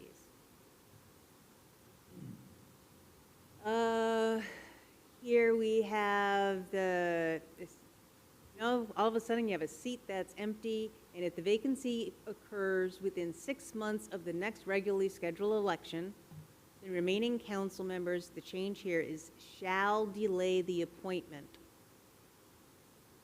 So the council has no choice other than to delay the appointment until after the election. Any appointments shall last, and if it's, any appointments shall last until the next scheduled election in the county, be it regular, special, or primary election, at which time the seat shall be declared open and an election held for the remaining 2 years of the original term, thus continuing the original staggering of the district seats. And added was, if there is no county election within the next 12 months, the council must call a special election within some number of days to fill the seat. I've got a couple of things on this. First of all, in the first sentence, if for any reason other than a recall or assuming the office of mayor, why is the mayor mentioned in there? If a city council member assumes the office of mayor, then there's a vacancy on the city council. So why is that? Why is it in there? It's not, it doesn't make any sense. Well, that ends up being the vacancy. Yeah, because, So a council member the vice mayor becomes the mayor, that leaves the vice mayor's seat open. So now there is a vacancy there. Yeah, but it's a that person vacancy. wasn't recalled. It's a vacancy in any case, whether you have somebody who resigns from office, as has happened over the past couple of years, or whether somebody assumes another position, somebody decides to run for county commission and gets elected, and they have to resign from the city council. That term, it's meaningless. It's any vacancy. Doesn't matter what the cause of the vacancy is. Why wouldn't it say any vacancy? Why does it single out becoming mayor? There's still a vacancy for a council seat. I think it's one of these old ones, these old, old original group that put it together. I think they missed that. And Let's say the mayor. the same token, I don't believe that we need Section 2, because it used to be, the reason Section 2 exists, because there were different requirements for whether there was more than half the term or less than half the term. But since we've changed all that and gone to the next election, we don't even need Section 2. Okay, if the mayor dies in office, vice mayor assumes the mayor's position. Correct. But does that vice mayor, who's from a district that may not. There's a vacancy for that council seat. That's So what the happened. mayor, so the vice mayor becomes the mayor automatically, and then that council seat is the one Correct. that's vacant? Yeah. So the mayor's seat is never vacant. So if a mayor steps down, it's the vice mayor who goes in. So you don't need, like I said, there's no reason to, or assuming a term of office of mayor, because that's no different from any other form of vacancy, whether it's a death, whether it's a resignation, whether it's somebody moving The up. only difference is it changes, I'm trying to think about what we did about terms of service, years of service. If the mayor and that council member who's in a off year from the mayor, how does that affect the term somehow? That council member becomes the mayor, or the mayor's ensuing term, right? But the vice mayor wouldn't have served the full 4 years. So it says you can serve no more than 8 years. Thinking out loud, to make sure we don't. So your point is that if the mayor gets removed or resigns, and the vice mayor, who was elected by council, has to go in that seat, and there's only, a year left or less, okay, we still have to elect someone for that council seat. Well, There's appoint. no If way it's- around If it. it's more than 6 months, it's appointed. If it's less than 6 months, it stays open until the election. Right, I didn't mean to pick the date, but I mean, the point is that the vice mayor clearly should understand the role that it could affect that seat. Maybe that person just got elected, and the mayor has two years left. The mayor has to step down. That person that was elected for 4 years is only going to complete 2 years of the mayor's seat, but that person becomes Harry, mayor. That's what I'm trying. let me interrupt you, because what happened when the mayor did resign, Melissa Hull resigned, we had a special mayoral election. So the vice mayor did not become mayor. We actually held, so if there's a vacancy in the office of mayor, then that has to be filled by a special election. there's no succession there. There's no succession. The vice mayor does not automatically become the mayor. They have to be elected. They can act as the mayor Until the election. until an election. So that's why that's there, because if a council member ran for mayor, because there was a vacancy in the mayor's position, and got elected, then they've assumed the office of mayor, and that creates the vacancy, which this is addressing. But they wouldn't, they might be the acting mayor, but they also still are representing their council seat, their Yeah, district. Well, what this says is, for any reason other than recall or assuming the office of mayor, Vacancy, Yeah. that seat becomes Oh, open. yeah, that would be a valid reason why that vacancy was created, was because that person was the mayor, the council. But you have to, yeah, but then you resign from your seat because you can't hold two seats. So once you're elected mayor, then you resign as city council. Or basically, I would think if you're acting mayor and you announce you're running for mayor, then you would give up your seat so somebody could, because otherwise you'd have to wait till the next election for somebody to fill the council seat. You Yeah, know I'm not what's sure how confusing resign this to is run the fits seat in this office. either. What's that? Not sure how resign to run fits with this either. Yeah. That's something we might have to ask the lawyer as well. Can I ask this, I don't know, not that I'm confused yet, but I'm getting there. Would it not be better to clarify the fact that if the mayor's gone and the vice mayor steps in, it's only until the mayor's special election is done? Period, end of story. Stop it right there. There's no guesswork, there's no anything. Vice mayor becomes the mayor until the mayor's seat becomes, until next Filled by election. special election. Yes, but however we did it in there, we said special election, primary, or next election. Just to push back on that, Barry, the problem is, the vice mayor could be changed every week. The council could vote and change the vice mayor anytime. That's an action of the council that they could change. There's no election, it's just an action of the council. Can I make a point on that? I don't like the point, but what I'm saying is yes, they elect the vice mayor, and then some tragedy happens and the mayor is no longer there, so the vice mayor becomes the mayor until the next election. Becomes acting mayor. Becomes acting mayor, right?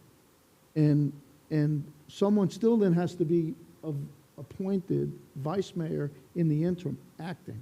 So I think we've got to clarify the fact that these are just acting roles until the next election, because that's what we did here.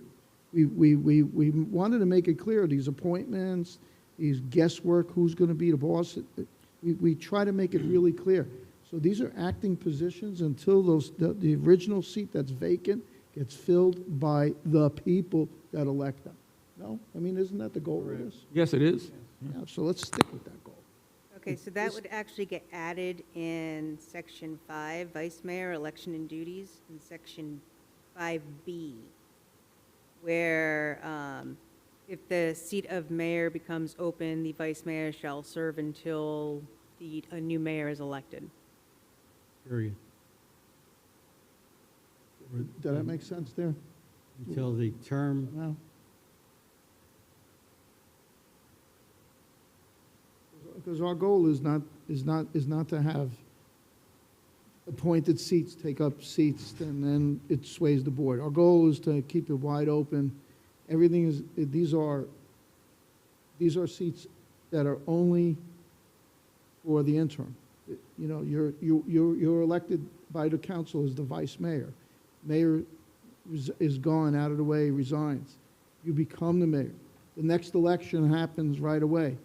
That the new mayor is in, whoever that may be, somebody else. And then you go back to your seat. These are just temporary appointments, and the same with electing a vice chair, a vice mayor, because you have to have these two seats. So someone's there to sign the paychecks, right? Sign the contracts, no matter what. There has to be a mayor, a vice mayor that could fill in to sign those agreements. Right now, the council could change the vice mayor, like I said, every week. If there's a vacancy in the mayor's position, then the vice mayor is the acting mayor, right? But you could theoretically, you could, according to the charter today, change the vice mayor every other week, because. Well, it says, And then they would become the new acting mayor. And I just read about it recently with a city somewhere in Florida where they, the council didn't like who they had as the vice mayor, so they changed it like 1 month after they had, Oh, that was St. Augustine. That was St. Johns County. yeah, so they didn't like the vice mayor, right? So they, well, that's the commission, but, I mean, it's the same process. Didn't like the chair and They then, didn't like the vice mayor, so they decided to change the vice mayor. but it says that there shall be a vice mayor elected annually. Yeah. That means only once a year. Where does it say that? Section 5A. 5A, election. There shall be a vice mayor elected annually by the council from among the council members. But we could clarify, Doctor, you could clarify the fact that these would be interim positions no matter what. Yeah, mean, I did that part already, Right, but and then that- there's the, And that would include the vice mayor, new vice mayor interim position until the mayor's reelected, newly elected, and they all go back to their original position. yeah, I added that to 5B. Me confused. Okay. Um, So For the you're vice comfortable mayor with be- the elected annually? It's in It's there. in there. So Right. in That's what it says. I understand. Okay, that's fine. Okay. I did. But to your point, I don't think there's anything in there that says that they can't actually ask to take back that position. There You isn't. got a point. It's not. That's what I was just It's not gonna in there that they can't take it back, even though it's annual. If they want to change it, you're right. I think they can. It's not in there that they can't do it. It is not in there. I can tell you. Well, if it says it's annual, they can't, once it's. That means, annually means once a year. That means they have to do it once a year. That doesn't mean that they don't have to undo it. There's no process to undo it. There's no process to undo it. In the charter right now, there's no process to recall the first, Appointment. the vice mayor title. Okay. Let's say the vice mayor didn't want to do that, but they still wanted to be a council person. They could say, They can forfeit their title. they could just have a new agenda item and just, and change it. Yes. You need to have one. I think the policy has been just to elect the vice mayor for a year and then, Right. but like I said, it doesn't say they couldn't do it. But I do think we need to make it clear that if something happens to the mayor and the mayor can no longer serve for whatever reason, the vice mayor steps up. But we need to make it clear that the vacancy in the mayor's office shall be filled either by the next election, by a certain date, or we need to schedule a special election, because you don't want to go for 6 months What with the acting mayor. So the other seat that is now open, Can be- the vice mayor stays open till the next election? It depends on how close the next election is. If it's within that 6-month period, no, the changes that you all wanted is, council shall not appoint Point. someone within the 6-month period. So if it's outside that 6-month period, they could appoint, but now if you have appointed somebody to fill the vice mayor's empty seat, the vice mayor's not going to be vice mayor forever. And you can't unappoint somebody so the vice mayor can then go back to that position. I'm looking at the empty council seat, the person who becomes the mayor, okay? Now that council seat, because he has the title vice mayor, but that council seat is now open. Technically, it's not really open. It's just Because the other temporarily one's just vacated. filling a spot until it's, Okay. so it's not really open because that is that person's. So you'd still have only 4 people on the council. So whoever was acting mayor would be acting mayor and, let's say, a District 2 council member as well. Yeah. But they only get 1 vote. What does confuse me is if you have an open mayor's seat and one of the council members runs for mayor, at what point is then their seat, is it a resign to run? That's why, that's one of my questions here. I don't, when does resign to run kick in? Yeah. So you have to put By in your qualifying? resignation, but your resignation does not have to be effective immediately. Yeah. You can make your resignation effective the midnight of the 11:59 of the day before the election. So you would still be serving until then, but whether you win or lose your seat, you still are no longer in the seat that you resigned from. Right, so then it elongates the process, because then that just, let's say they win, and that just creates another vacancy, but you can't go through the process of filling that vacancy according to the charter until there's a vacancy, which wouldn't be until that person. And I'm not sure how that works with resign to run. So if somebody has resigned from a seat, but they actually haven't enacted, they put their day in that this is when we're going to actually start looking at it, the council can start looking at applicants and then vote on it right after the election. Why couldn't, if somebody puts in that resign to run, why couldn't that, the seat will be vacant as of the election day, so somebody could, a bunch of people could run for that seat. That way you wouldn't have a vacant, that person would serve as a council member until the day before the election, and then win or lose, they'd be out of that seat, so the seat would be vacant as of election, so somebody else could run, or a group of people could run for that seat. What about So maybe- qualifying? I think it is already handled that way. Could we check on that with the lawyer as well? Because otherwise, I think we do need to clarify that in the charter. You have to see how it tags into qualifying. Because if I decide, okay, like the chairman said, I decide I'm going to run for mayor, I've declared that, I'm still in my council seat or when. That's what we You'll- have to get clarification on the resign to run law, because it gives a specific date when you are no longer, It's the day of the election. You have to resign, it has to be effective. On election day, you should not be in that seat, so you have to. So if I'm mayor and I'm elected mayor, my seat's still going to be open for a while after the election? It shouldn't be. That's what I'm talking about. If you resign to run, so if you have to put your resignation as midnight of the day before the election, that seat is vacant on election day. So whoever gets elected then will be eligible. Somebody could run for that seat and get elected, and you would then take the seat. So there would be no vacancy. Who's going to be qualified for that seat? When the person announces their candidacy for mayor and they have to put in their resignation post-dated, that seat will be vacant. Qualifying for the seat I've just, say I'm not going to be in, I'm going to run for mayor? The seat would be declared open as election day, so I would think that anybody could run for it, except the current occupant, because you're already running for another position. You can't run for two positions. the thing that would be unclear to me is if you invoke that process and you waited to qualify to the very last day.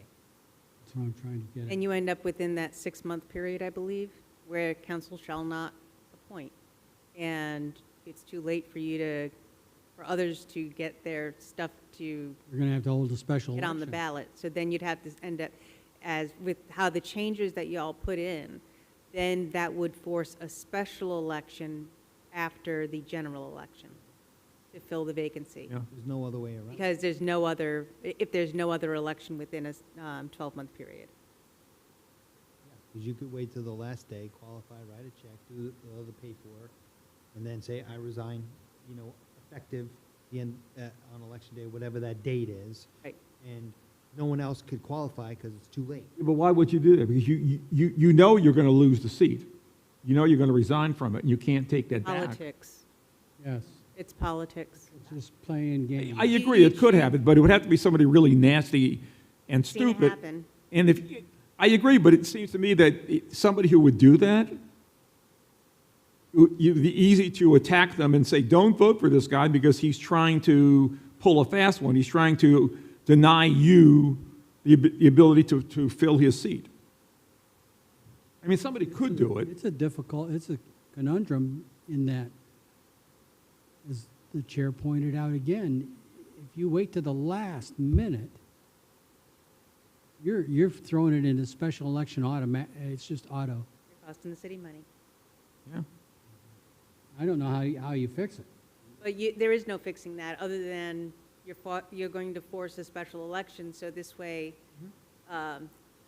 what you've done is you've made it so, taking a little bit of the politics out of it, by making it that you can do that, but council cannot vote on an appointment. True.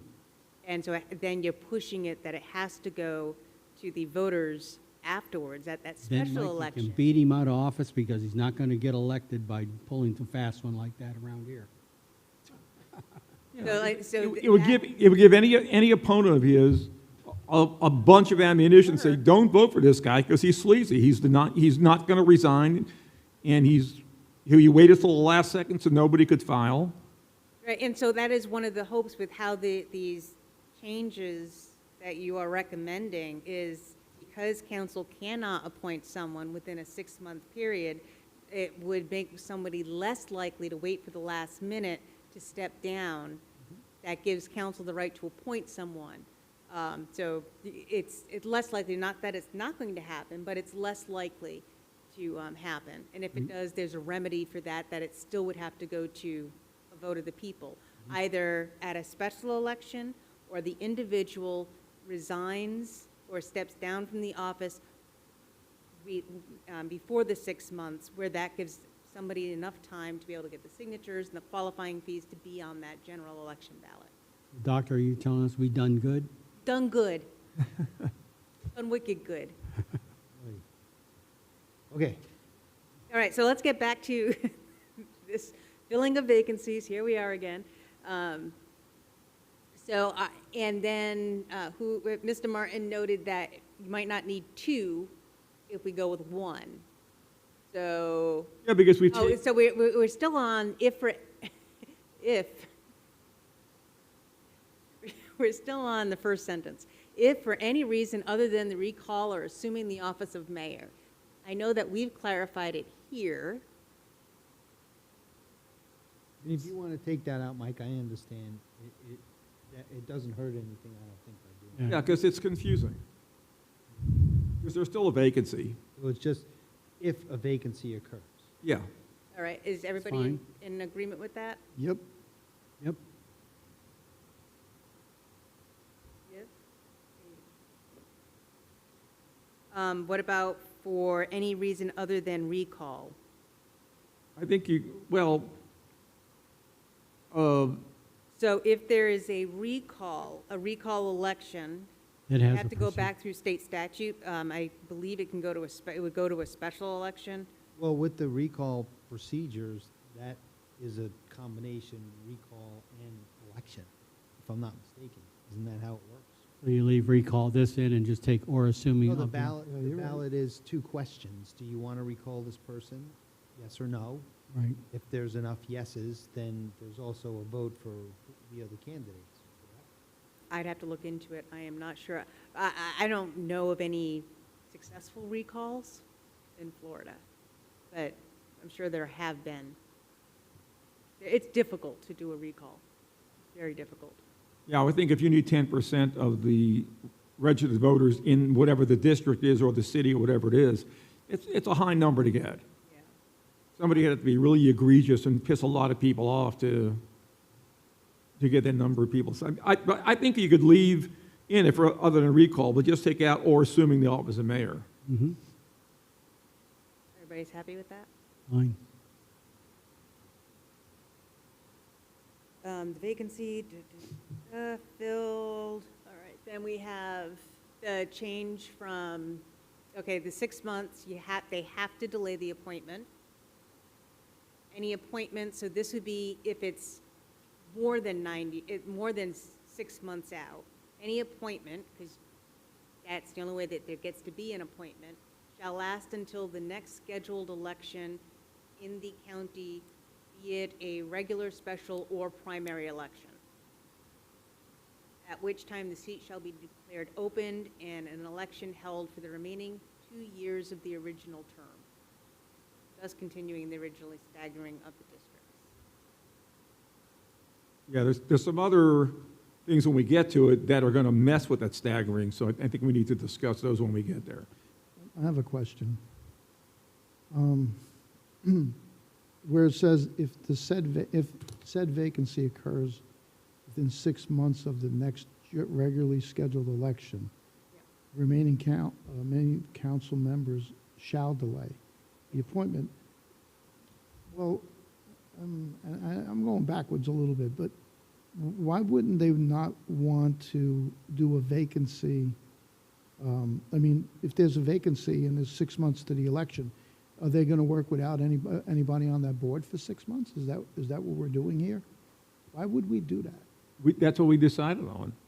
Well, I know that, but I'm rethinking it a little bit. Why would we want to really do that? Because don't you want to have the person on the board so that this way they're not? What you don't want is an appointed person on the board. As the council has, there are 2 appointees. That's not representative democracy. The idea being, the thought when we discussed it was that you can get away with only 4 members in the council if it's less than 6 months. We were looking at it sort of, you're stacking the court if you, by appointment. And you're right, it's one of those, again, conundrums where you go back and forth. Is it in our best favor of letting them put somebody in there and hack it out with them, or wait? But it's only 6 months.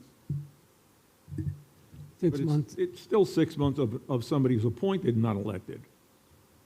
Well, I just thought it was clarifying that someone was going to be in the seat.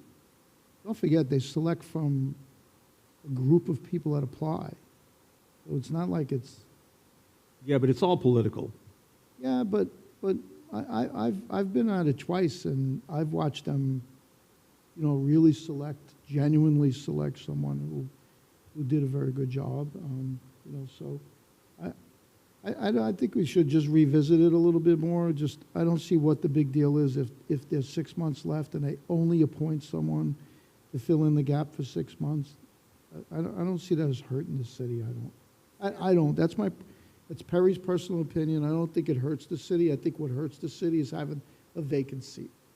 Okay, so you might have solved your own conundrum here, because if you get rid of you go back from shall to may, the remaining councils may delay the appointment.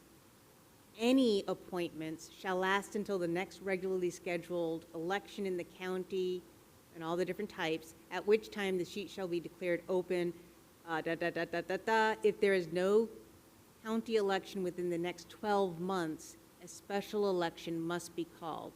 So even if somebody, let's say there's 5 months before the election, and council is able to appoint someone, they appoint someone. But then if the citizens don't get to vote on that person within a 12-month period, then a special election has to be called, according to that last sentence.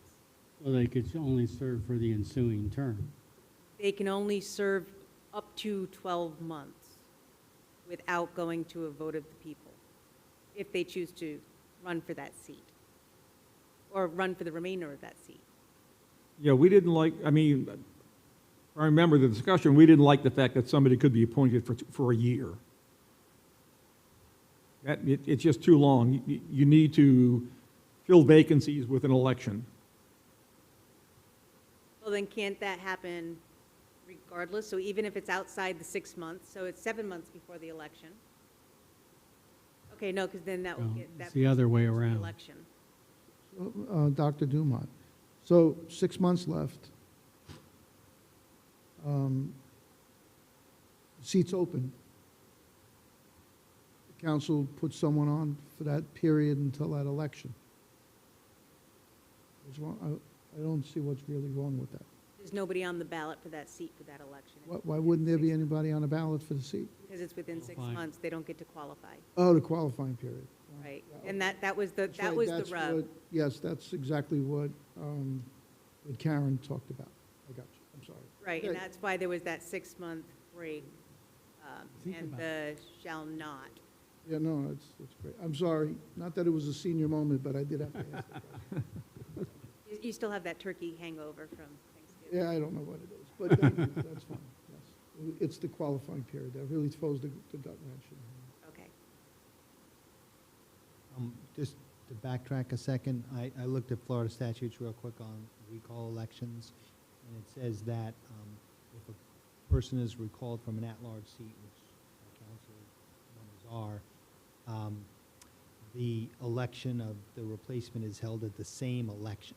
So Okay, so it's the same. ballot is basically, it's yes or no, and then there's a list of candidates. If you think they should be recalled, and you check yes, then your vote would count for whoever you chose, whoever the candidate is.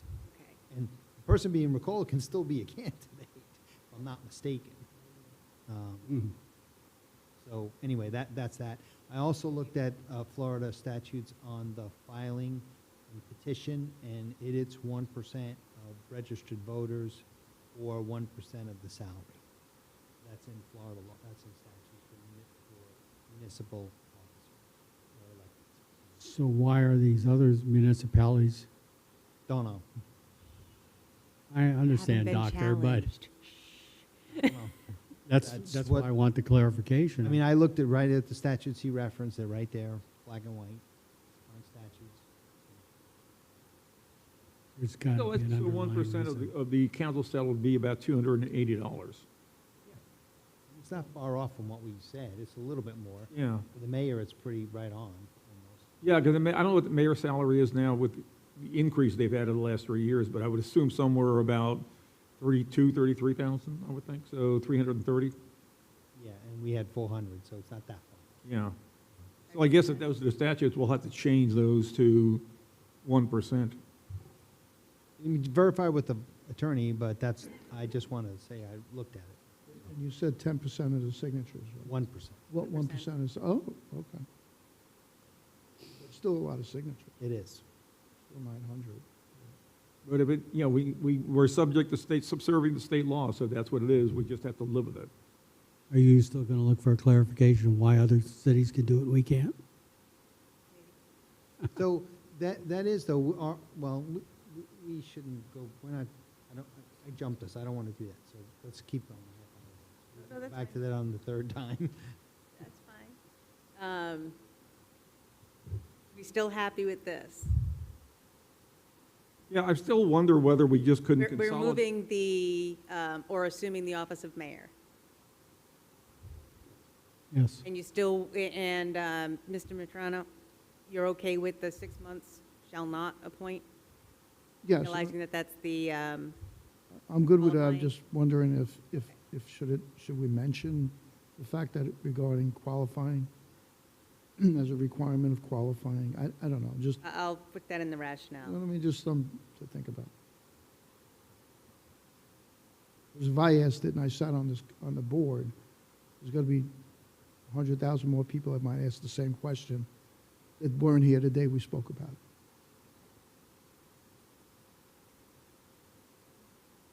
So the next one,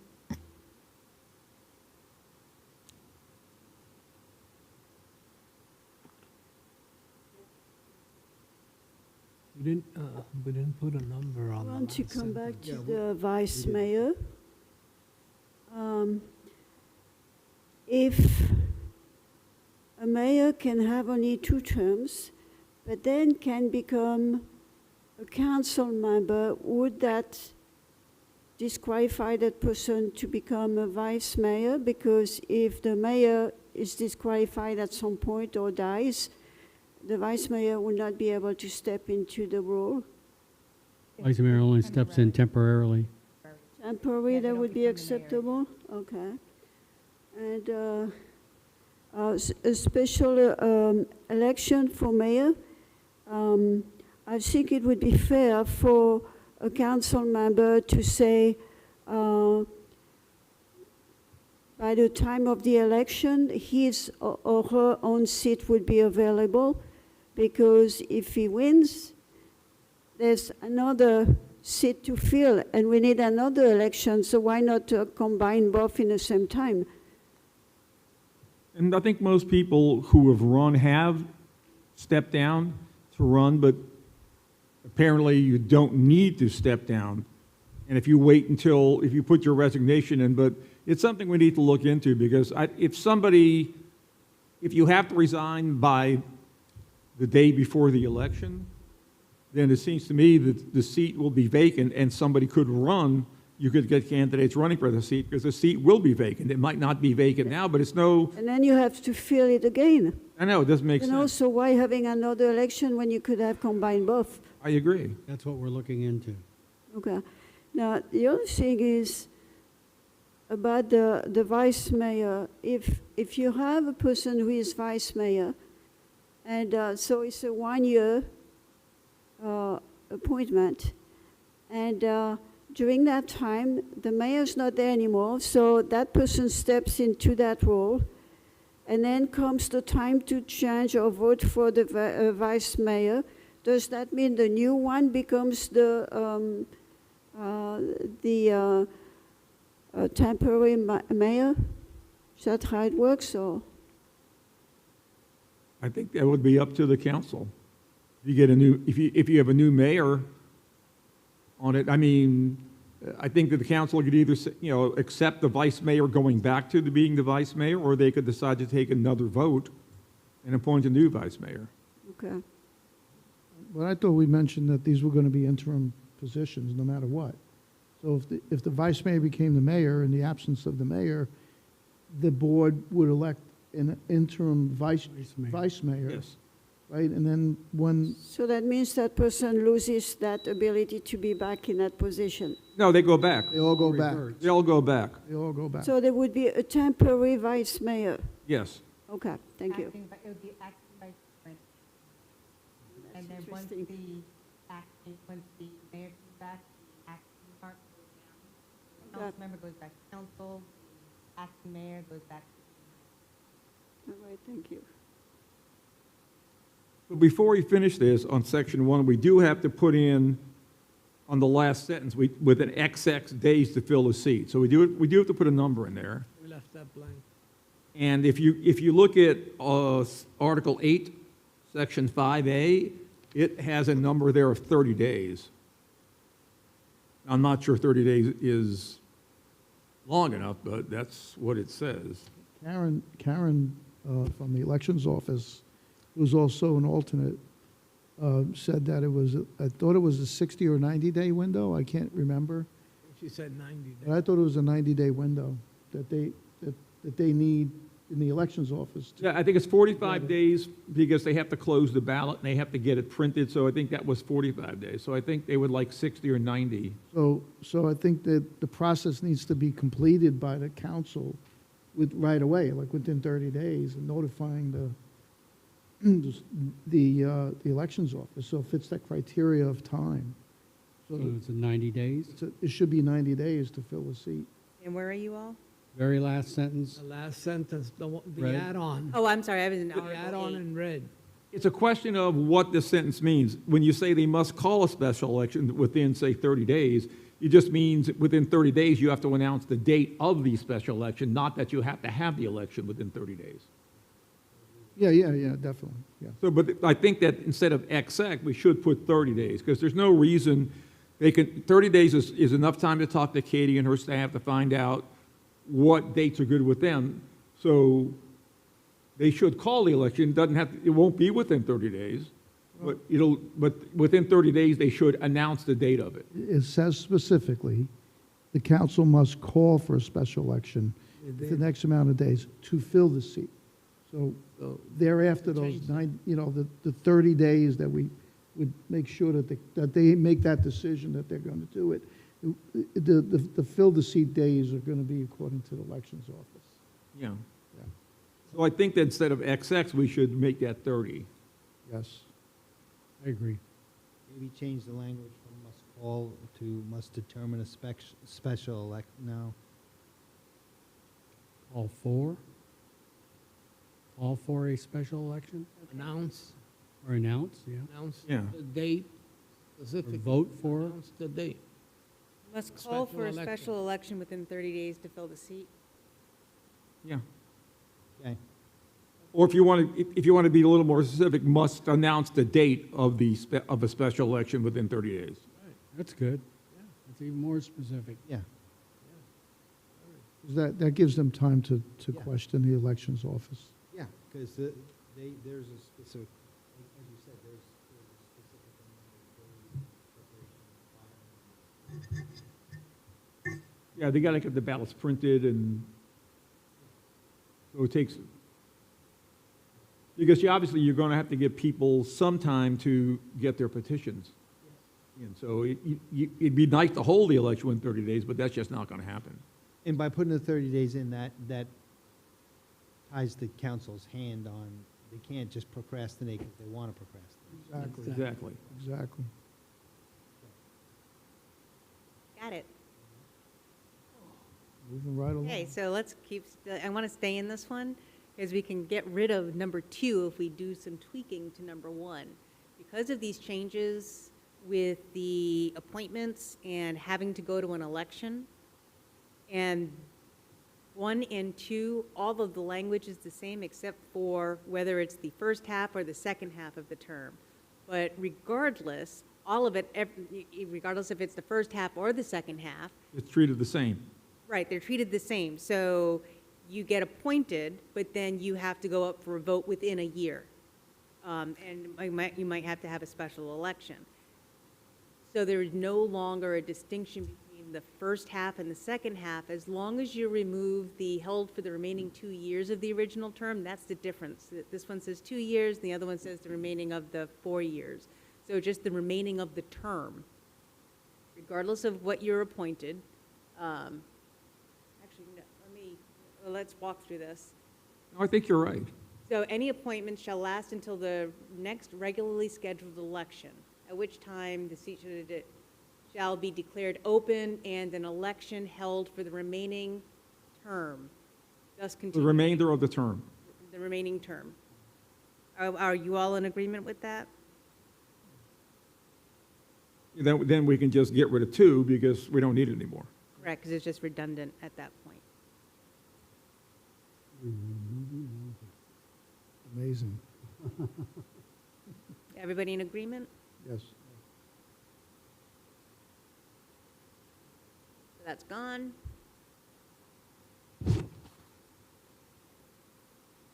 feel like we're not entertaining enough, we're losing. Yeah. Let's not take this show on the road. Then the filling of vacancies. Right. Oh, yeah. And I'll do the renumbering. Yes. If a vacancy occurs as a result of a recall petition, the vacancy will be filled by a special election as outlined in Article 7. Just make sure Article 7 really is a special election. It does. Okay. And then any person appointed to fill a vacant seat on the council is required to meet all of the qualifications for office except the petition requirement. And I would assume the petition requirement includes not having to pay a filing fee. Correct, because they never had to file.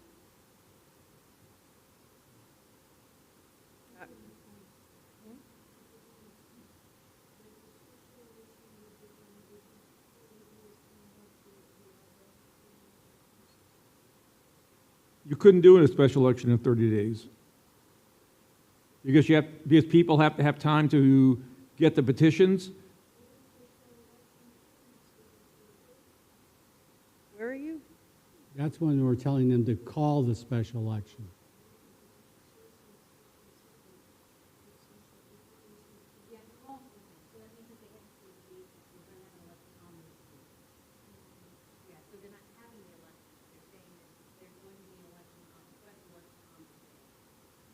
It's too complicated to try to do it. It'd be nice if you could, but it's too complicated because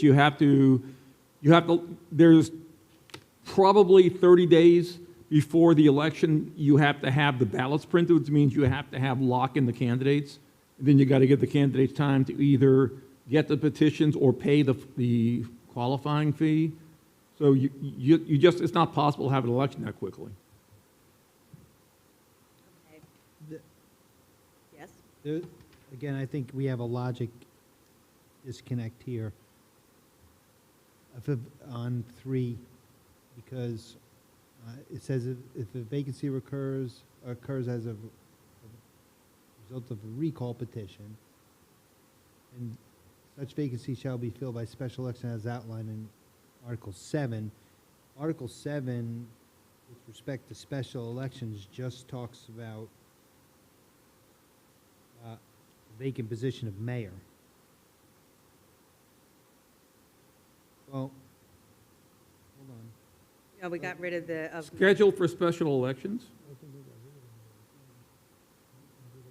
okay, wait a second. So, Mr. O'Brien, you noted that the Florida statute says if you do the recall, the name, you do the voting at the same time as the recall. Right, so that's what I'm getting at. I'm wondering if we should change this language to be such vacancies shall be filled by a special election as, Outlined in Florida statute. yeah, in reference to statute, because it's very specific about how it has to happen. And I'm not a lawyer, I'm just, As provided by Florida statute. Makes the most sense. And I don't want to put the statute number just because if it changes. May The change. Florida statute, will Right. it just, that covers it. I think that's, it does, yes. again, my interpretation. Okay, so yeah, that makes more sense, because if you, the special election in section 7 doesn't, it does not say it's going to list all the names. You know, if the recall is a yes, then we go on to the names. That's a state piece, so that cleans that one up. And I would venture a guess it didn't exist when this was written. We've got the back of the people who wrote the original. Like, Mhm.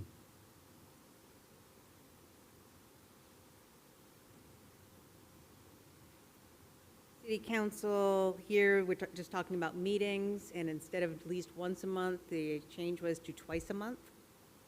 And that was the only change, section 8. But with regard to quorum, there was a request from a citizen. There was a citizen request to make sure that any voting members had to be present to vote. So where, one, do you agree with that? And two, where would you want it? I do, but didn't the council just take action on that? So, I mean, we could suggest a change, but didn't they, the council, about being physically present? Didn't they just? I'm not aware that they did. How did They had do- discussion, I don't remember if How they, did they do that? Through an ordinance or? I was going to ask you, You could Matt. do it through an you- ordinance. Yeah. They just approved their policies and procedures for the year, and they did approve voting remotely. So they can attend meetings remotely and also vote remotely. So They can. they can. We're saying we don't want them to. Is that what we're saying? Yeah, So let's, that if they can't attend in person, they shouldn't vote. that's right. They specifically took the opposite approach, That's- but again, We're sending this, we can yeah. recommend whatever we want. I'd like, our first recommendation is you need to be president. Okay, so for section B, the majority of the council members, the mayor in attendance, unless otherwise provided by law or stated herein. I don't know what that one means. All actions of the council shall be made by ordinance, resolution, or motion. So that's like what they're going to be voting on. But if you remove ordinance or stated herein, then it's only the council members and mayor in attendance, other than by law. So if there's another pandemic and the governor says you can do remote voting, that then becomes law, but it removes ordinance. So it would be overturning. Right now, So the yeah, there's a council has a status of remote attendance, right? So by their current rules, they're attending, but they're attending remotely. Exactly. You could vote. They have to have the quorum has to be in person, so there have to be 3 people on the dais, but then that means 2 could be remote and also vote. So Okay. And that's what you don't want. well, can I? Well, I that's just- what well, our very concerned citizen here doesn't want. The problem is, and I've seen it before, is you have problems with the connection with remote. It's difficult sometimes to hear what they're saying. It's difficult sometimes to, because of the way they're voting, it can be they can hit the wrong button, say, no, I didn't want to vote you that way. I touched the wrong key or whatever it is. And you also don't know if they're really paying attention to the meeting. I'm not saying that you know that they are if they're sitting there either. Because you can't see them. Right. So, they can see what the cameras see, but you can't see what they're doing. They could be playing with their dog. They could be making love, to their spouse. And, who knows? It could be, drunk, 3 sheets to the wind. You just don't know. The only purpose I see for a remote is if they wanted somebody to, let's say, ended up in a hospital bed, wanted to be part of the discussion, but not to vote. I could see that being allowed, but I don't see a person voting from anywhere, next door or halfway around the world, should be allowed. Didn't the governor, excuse me, Hold on, we'll didn't the governor stop Zoom calls? Yes, he did. So then how are they getting away with doing it? People can do it. The state rules is that the quorum needs to be, And that's what they did here. That the quorum has to be here. that's the minimum. But you can go stronger than what the state wants. Right, so if this commission wants to recommend that, then give Dr. Dumont the language, and we'll put it on part of our recommendations. I mean, it's different than what they acted upon, but they can look at it or not look at it. I mean, that's still going to be their call. Can I take the fan belt off the motor? No.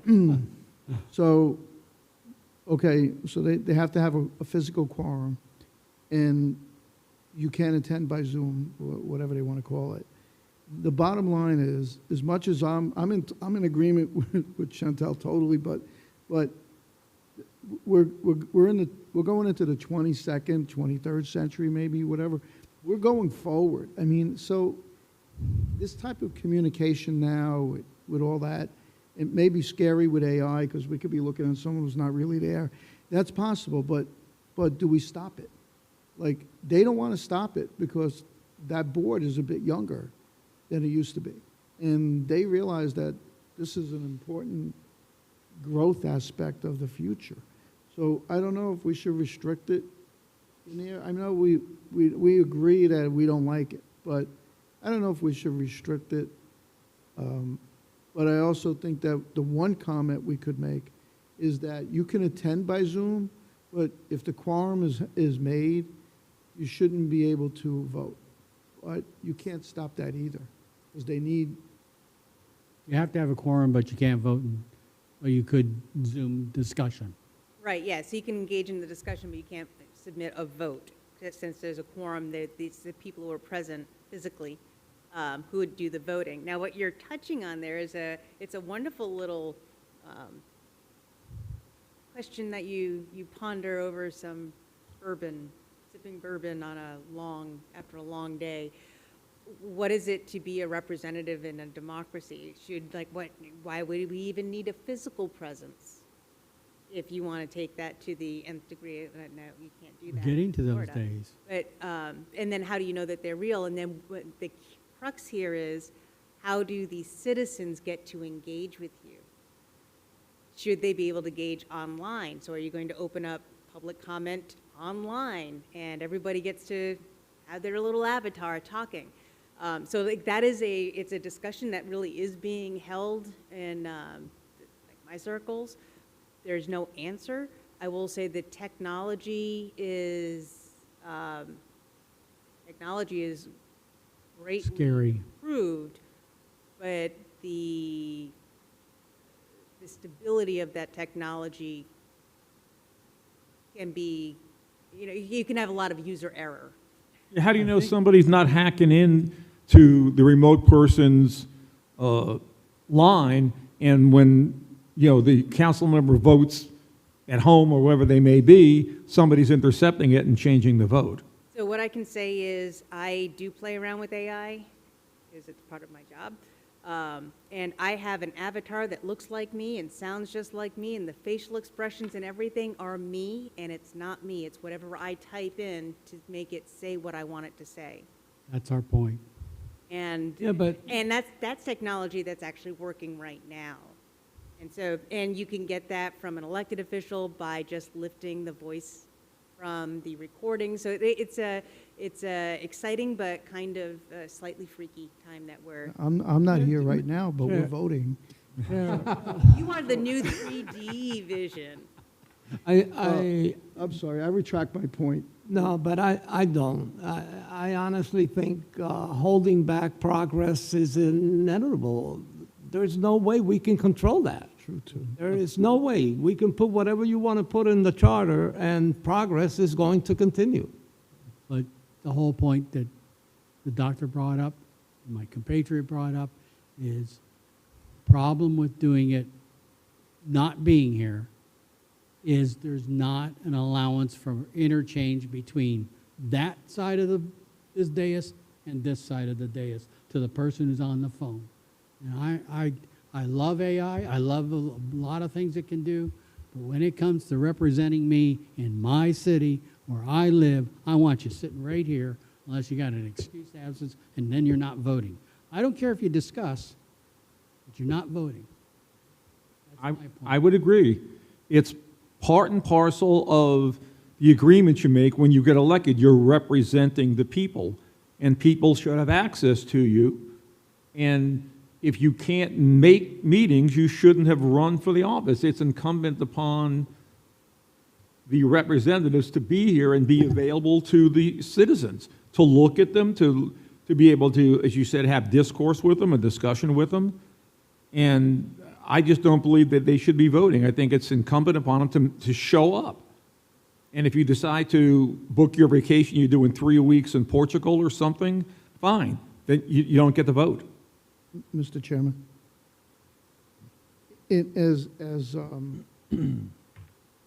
As Ramon said, we can't stop progress, but the other thing that's kind of hidden underneath, you can't take away the ability of a council person to vote. So whether they're doing it by Zoom, unless the law specifically says it, I don't see how you could stop them. So I really don't know if we can actually make a point other than really just a point of telling them that we don't like it. That probably is the best we could do. Well, you can, if it's in the charter that they have to be physically present.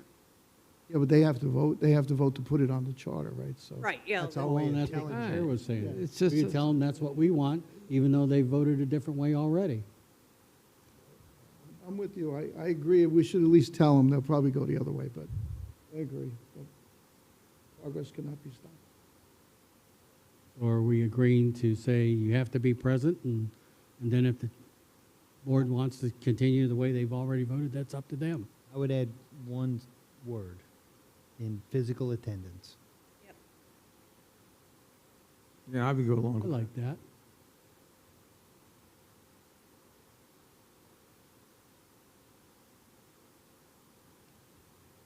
But then there's the unless otherwise provided by law, ordinance, or stated herein. Unless otherwise provided by ordinance is what they just passed. But unless provided by, Oh, it was just a policy? Exactly. Yeah, it wasn't an ordinance, it was just a resolution. So ordinance or state law? I would think you would keep that because there could be emergency ordinance that allow, I don't know. If they want, they could pass an ordinance saying, Well, that's up to them to do. I mean, they do what they do. But that would give people 2 opportunities to comment on it, whether for or against. Right. okay. Agree with that. Which they had, I think they had robust comment on the rules of procedures too. Yeah. Me too. Okay, so we're good with just adding physical Mhm. attendance. Any other thing in here? No changes in C. Special meetings, we talked about these.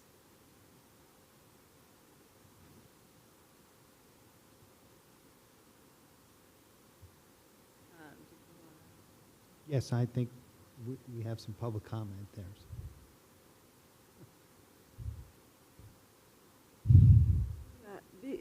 Before each city meeting, we have access to the package of information of what they're going to talk about.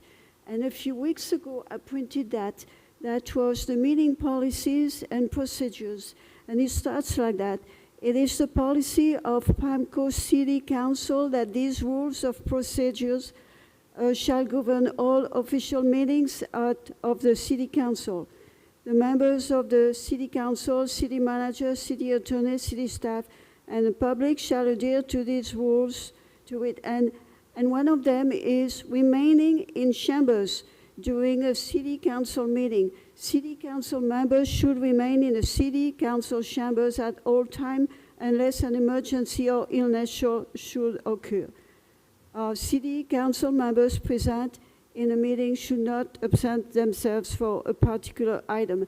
And this is beyond myself that those people say they respect that and they don't care enough to show up. This is why I'm after that. If they put it in written, I mean, come on. I would agree with you, Chantal. It's the old do as I say, not as I do philosophy.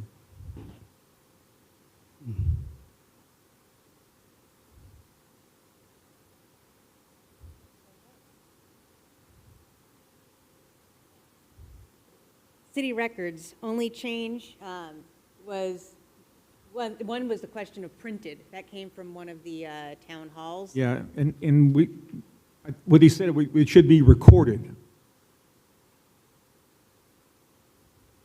Everybody agree with that?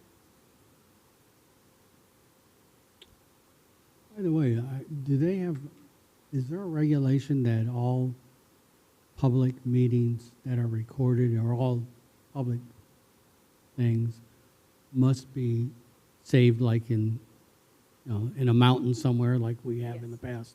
There is a law on that still?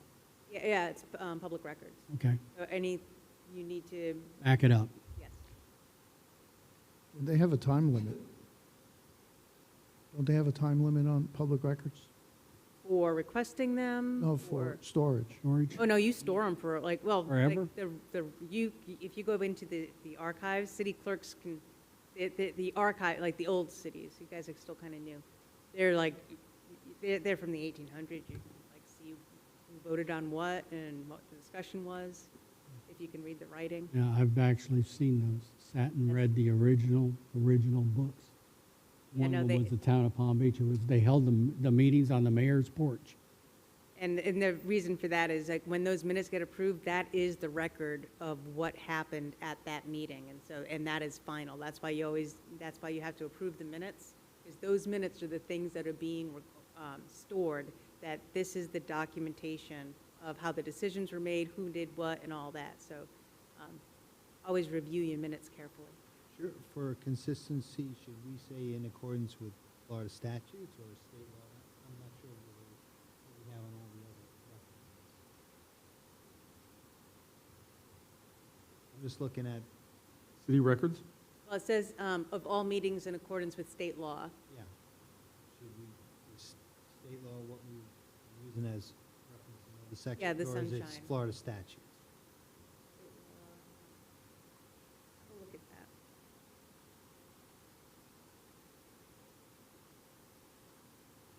Is it the same? Well, I mean, in other sections that we've already worked on, I can't remember if we've done. We usually say We- Florida We statute. flip Florida back and I statute. forth. think we said Florida statute. But I mean, is it not the same? Is it not the same? I understand that. no, Yeah, it's the same. It's the same, right? We were just doing So like. being consistent, I think Florida statute should be used. Yeah. But I mean, it means the same, right? Yeah. Yeah. Okay. And then removing all ordinances or resolution of the council shall be signed by the mayor or in mayor's absence by vice mayor, or in the absence of both by the acting mayor and attested to by the city clerk. Required anyway, isn't it? Correct, because you said that the vice mayor is acting as the Mhm. mayor, the vice mayor gets to sign. So that it was just like extra. Okay. And then there are no changes to number 10. which is- We did discuss, and I remember Perry saying Are we this, on 10 or 9? 10, Okay. that We didn't mind if somebody from the council went to work as, somebody in a road crew. I think what we talked about was they cannot take a job as a director or assistant director. You remember that, Perry? Yeah, executive management, right. So we don't care if they hire them as, as an employee in IT or somebody that runs one of their mowers and Can't be in management. can't be in a management. All right, so mayor, a former mayor be employed by the city in an executive position until after the expiration of 1 year? Yes.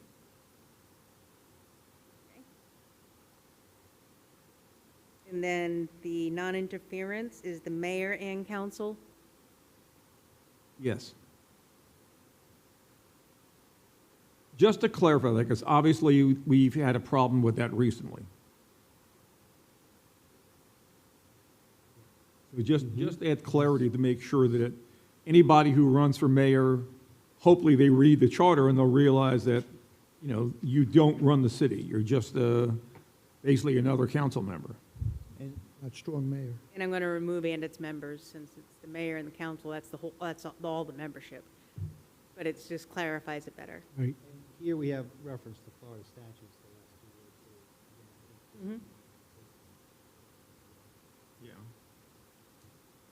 Yeah. Do you want to stop there before we get into charter officers? We do need to. I got a schedule some more meetings. question. I mean, this might be redundant, but you will clarify my doubt. Since we're really nick and picking and being very specific, knowing that they are going to pick what's going to go on the ballot or not, I just want to know for reference.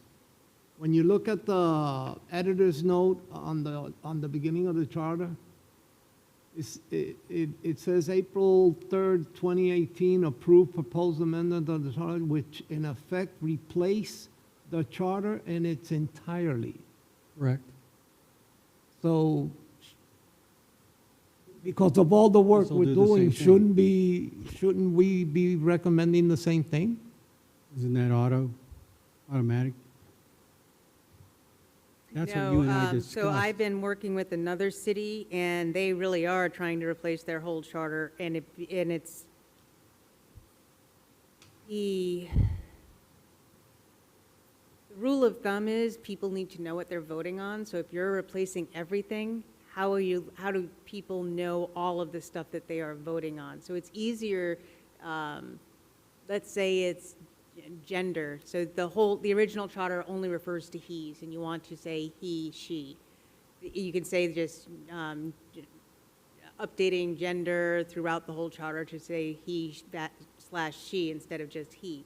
That goes right through the whole charter, but it becomes very difficult when it's a lengthy charter. So I mean, I know it's easier said than done, but I mean, the city could have a very professional outreach to the community, supply copies online or whatever, and just try to make them aware, and at the same time, see the whole charter, not just bits and bits of it.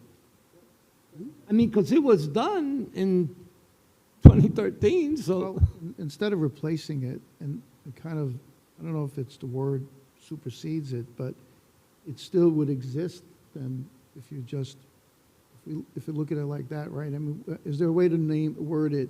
Superseding, does that mean that it wipes out the previous, or it allows the previous to be existing and that this current one is the one you want to follow?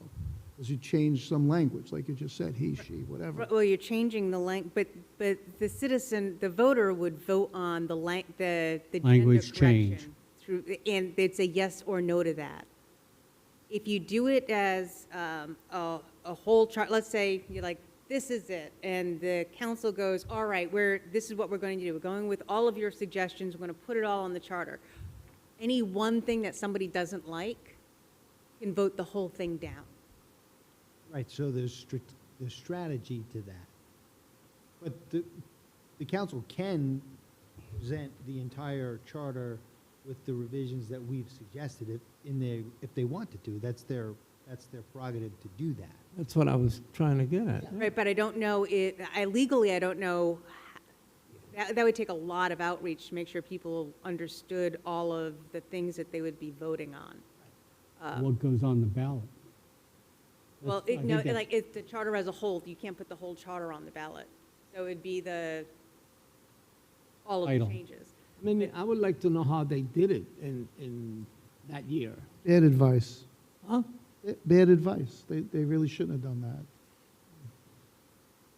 I have seen it, as the doctor said, where it was a very long process, but the municipality went through and said, look, we've had this charter this way for many years, and we've changed it, and we've changed it, and we've changed it, and we've changed it. What we want to say now is, we're throwing this whole thing out. Here is your new charter, read it. You like it, fine. Not. You do run into the problem of somebody saying, well, I don't like Article 4, Number 1. I'm not voting for it. And it just takes Yeah, but one action. that's an individual decision, you know? But it It's- takes one group to not like one thing in it to vote it all down. But we're not doing that. We're just making changes, modifying certain. Right, well, so the question on the floor is, can we, one, just put the whole, change the whole, ask the council to have the citizens vote on a whole change of the charter, just like it said on that note from 2018. The flip side of that is if there's one thing that a group is like totally against, and they get the message out, the whole thing gets voted down. It's no picking and choosing which sections you like and which sections you don't, where if you do it one at a time, you can explain the rationale for it, and then, yeah, you still might get groups saying yes or no, but it's by item, not by whole. I guess I think the confusion's coming in is what's going to be on the ballot in front of the person and what they're voting on. Every section we've changed? Yes. Every section? Yeah, kind of. So the That's why- sections that you change, except for changing electors to registered voters of the city of Palm Coast. You don't have to say that every time that is there. It's just, Shall the term electors be replaced by registered voters of the city? right. One And then time. shall Florida, should state law be updated to Florida statutes throughout the whole charter? So like there's those, but then when you start getting into some of these, like filling vacancies and all of that, then that has to be done in a certain amount of words that explains and fully, Bye-bye. Thank you. that fully encompasses what the change is. And that's the legal side, the lawyers do that part. And that would be section by section. It's going to be a long ballot. So, No, because that's why when we get through all of this stuff, we rank order which changes you want to see first. Those will go to recommendation to the city council, but then it's the city council to, say yes, no, change it all, say we don't really thank you for spending all this time on it, but we're happy with the charter as it is. Or they're going to be limited by the space on the ballot. So They can't- let's, If we have a lot of changes, they cannot put all of those changes on the ballot. okay, with that being said, so let's say that 50% of our changes, they can put on the ballot. Does that mean maybe on the next election, they say, here's 50% more? Yes. Yeah. Okay? Yep. So they don't all have to go on the November ballot. And they won't. I mean, They can't. our deliverable for this commission is to provide a New Complete- charter. complete revision of the charter, Review. and suggested revisions that they can act upon or not act upon. One of those suggestions could be to adopt the entire Yes. package as, the entire work product that we're doing, and put that on the ballot. And they can However, also go the in and lawyers adjust it. figure out how to do it. We don't, Right. none of us, I don't think, have the answer to that question. Yeah, and they could also, So my suggestion would be, that is something you could bring up in our final presentation, to suggest that they do that. Or we can list it as one of our top, one of our suggestions. I'm fine with that too, if you want to do that. Well, we also, Mr. Chair, said at the end of this, we're going to suggest some ordinances. that they should have, that we know can't Right. go into the charter. And that would be in our presentation. Correct. Um, And then, so you'll have all these suggestions, and they can go in and change the suggestions, and then put that as a whole. I think we all know, because we're all politically astute and we pay attention, and we're in the community, what the hot buttons are. Yeah. But our job is to go through this entire document, which we're doing, and doing, I think, a good job at. Just Yeah, that's exactly why that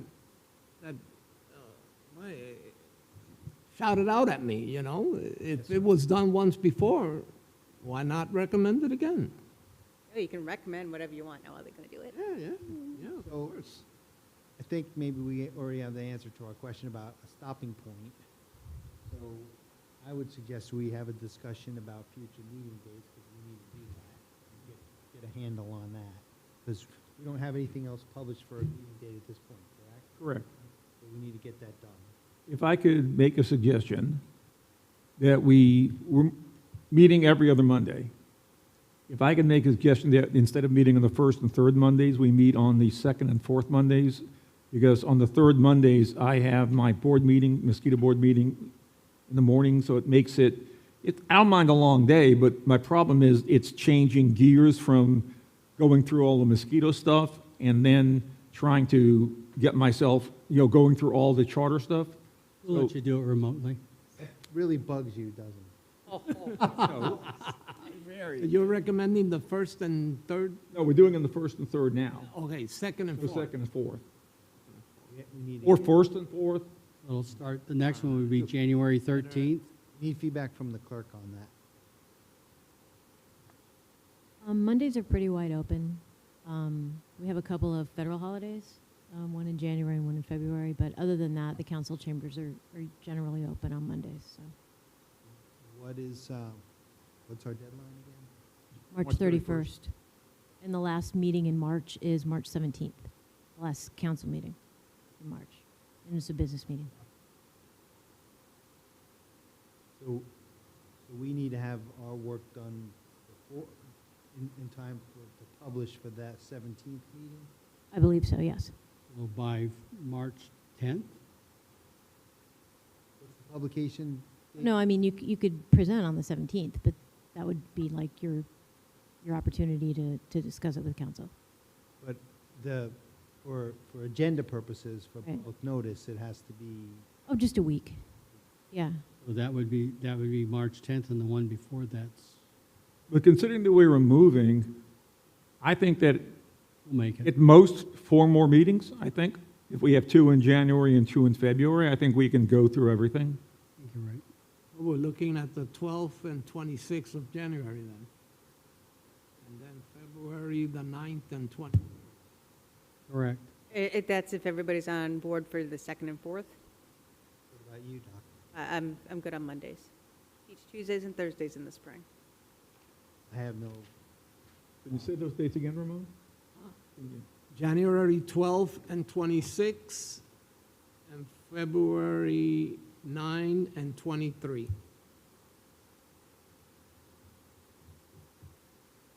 And that way, if we do need one more meeting, a 5th meeting, we could still do it in early March.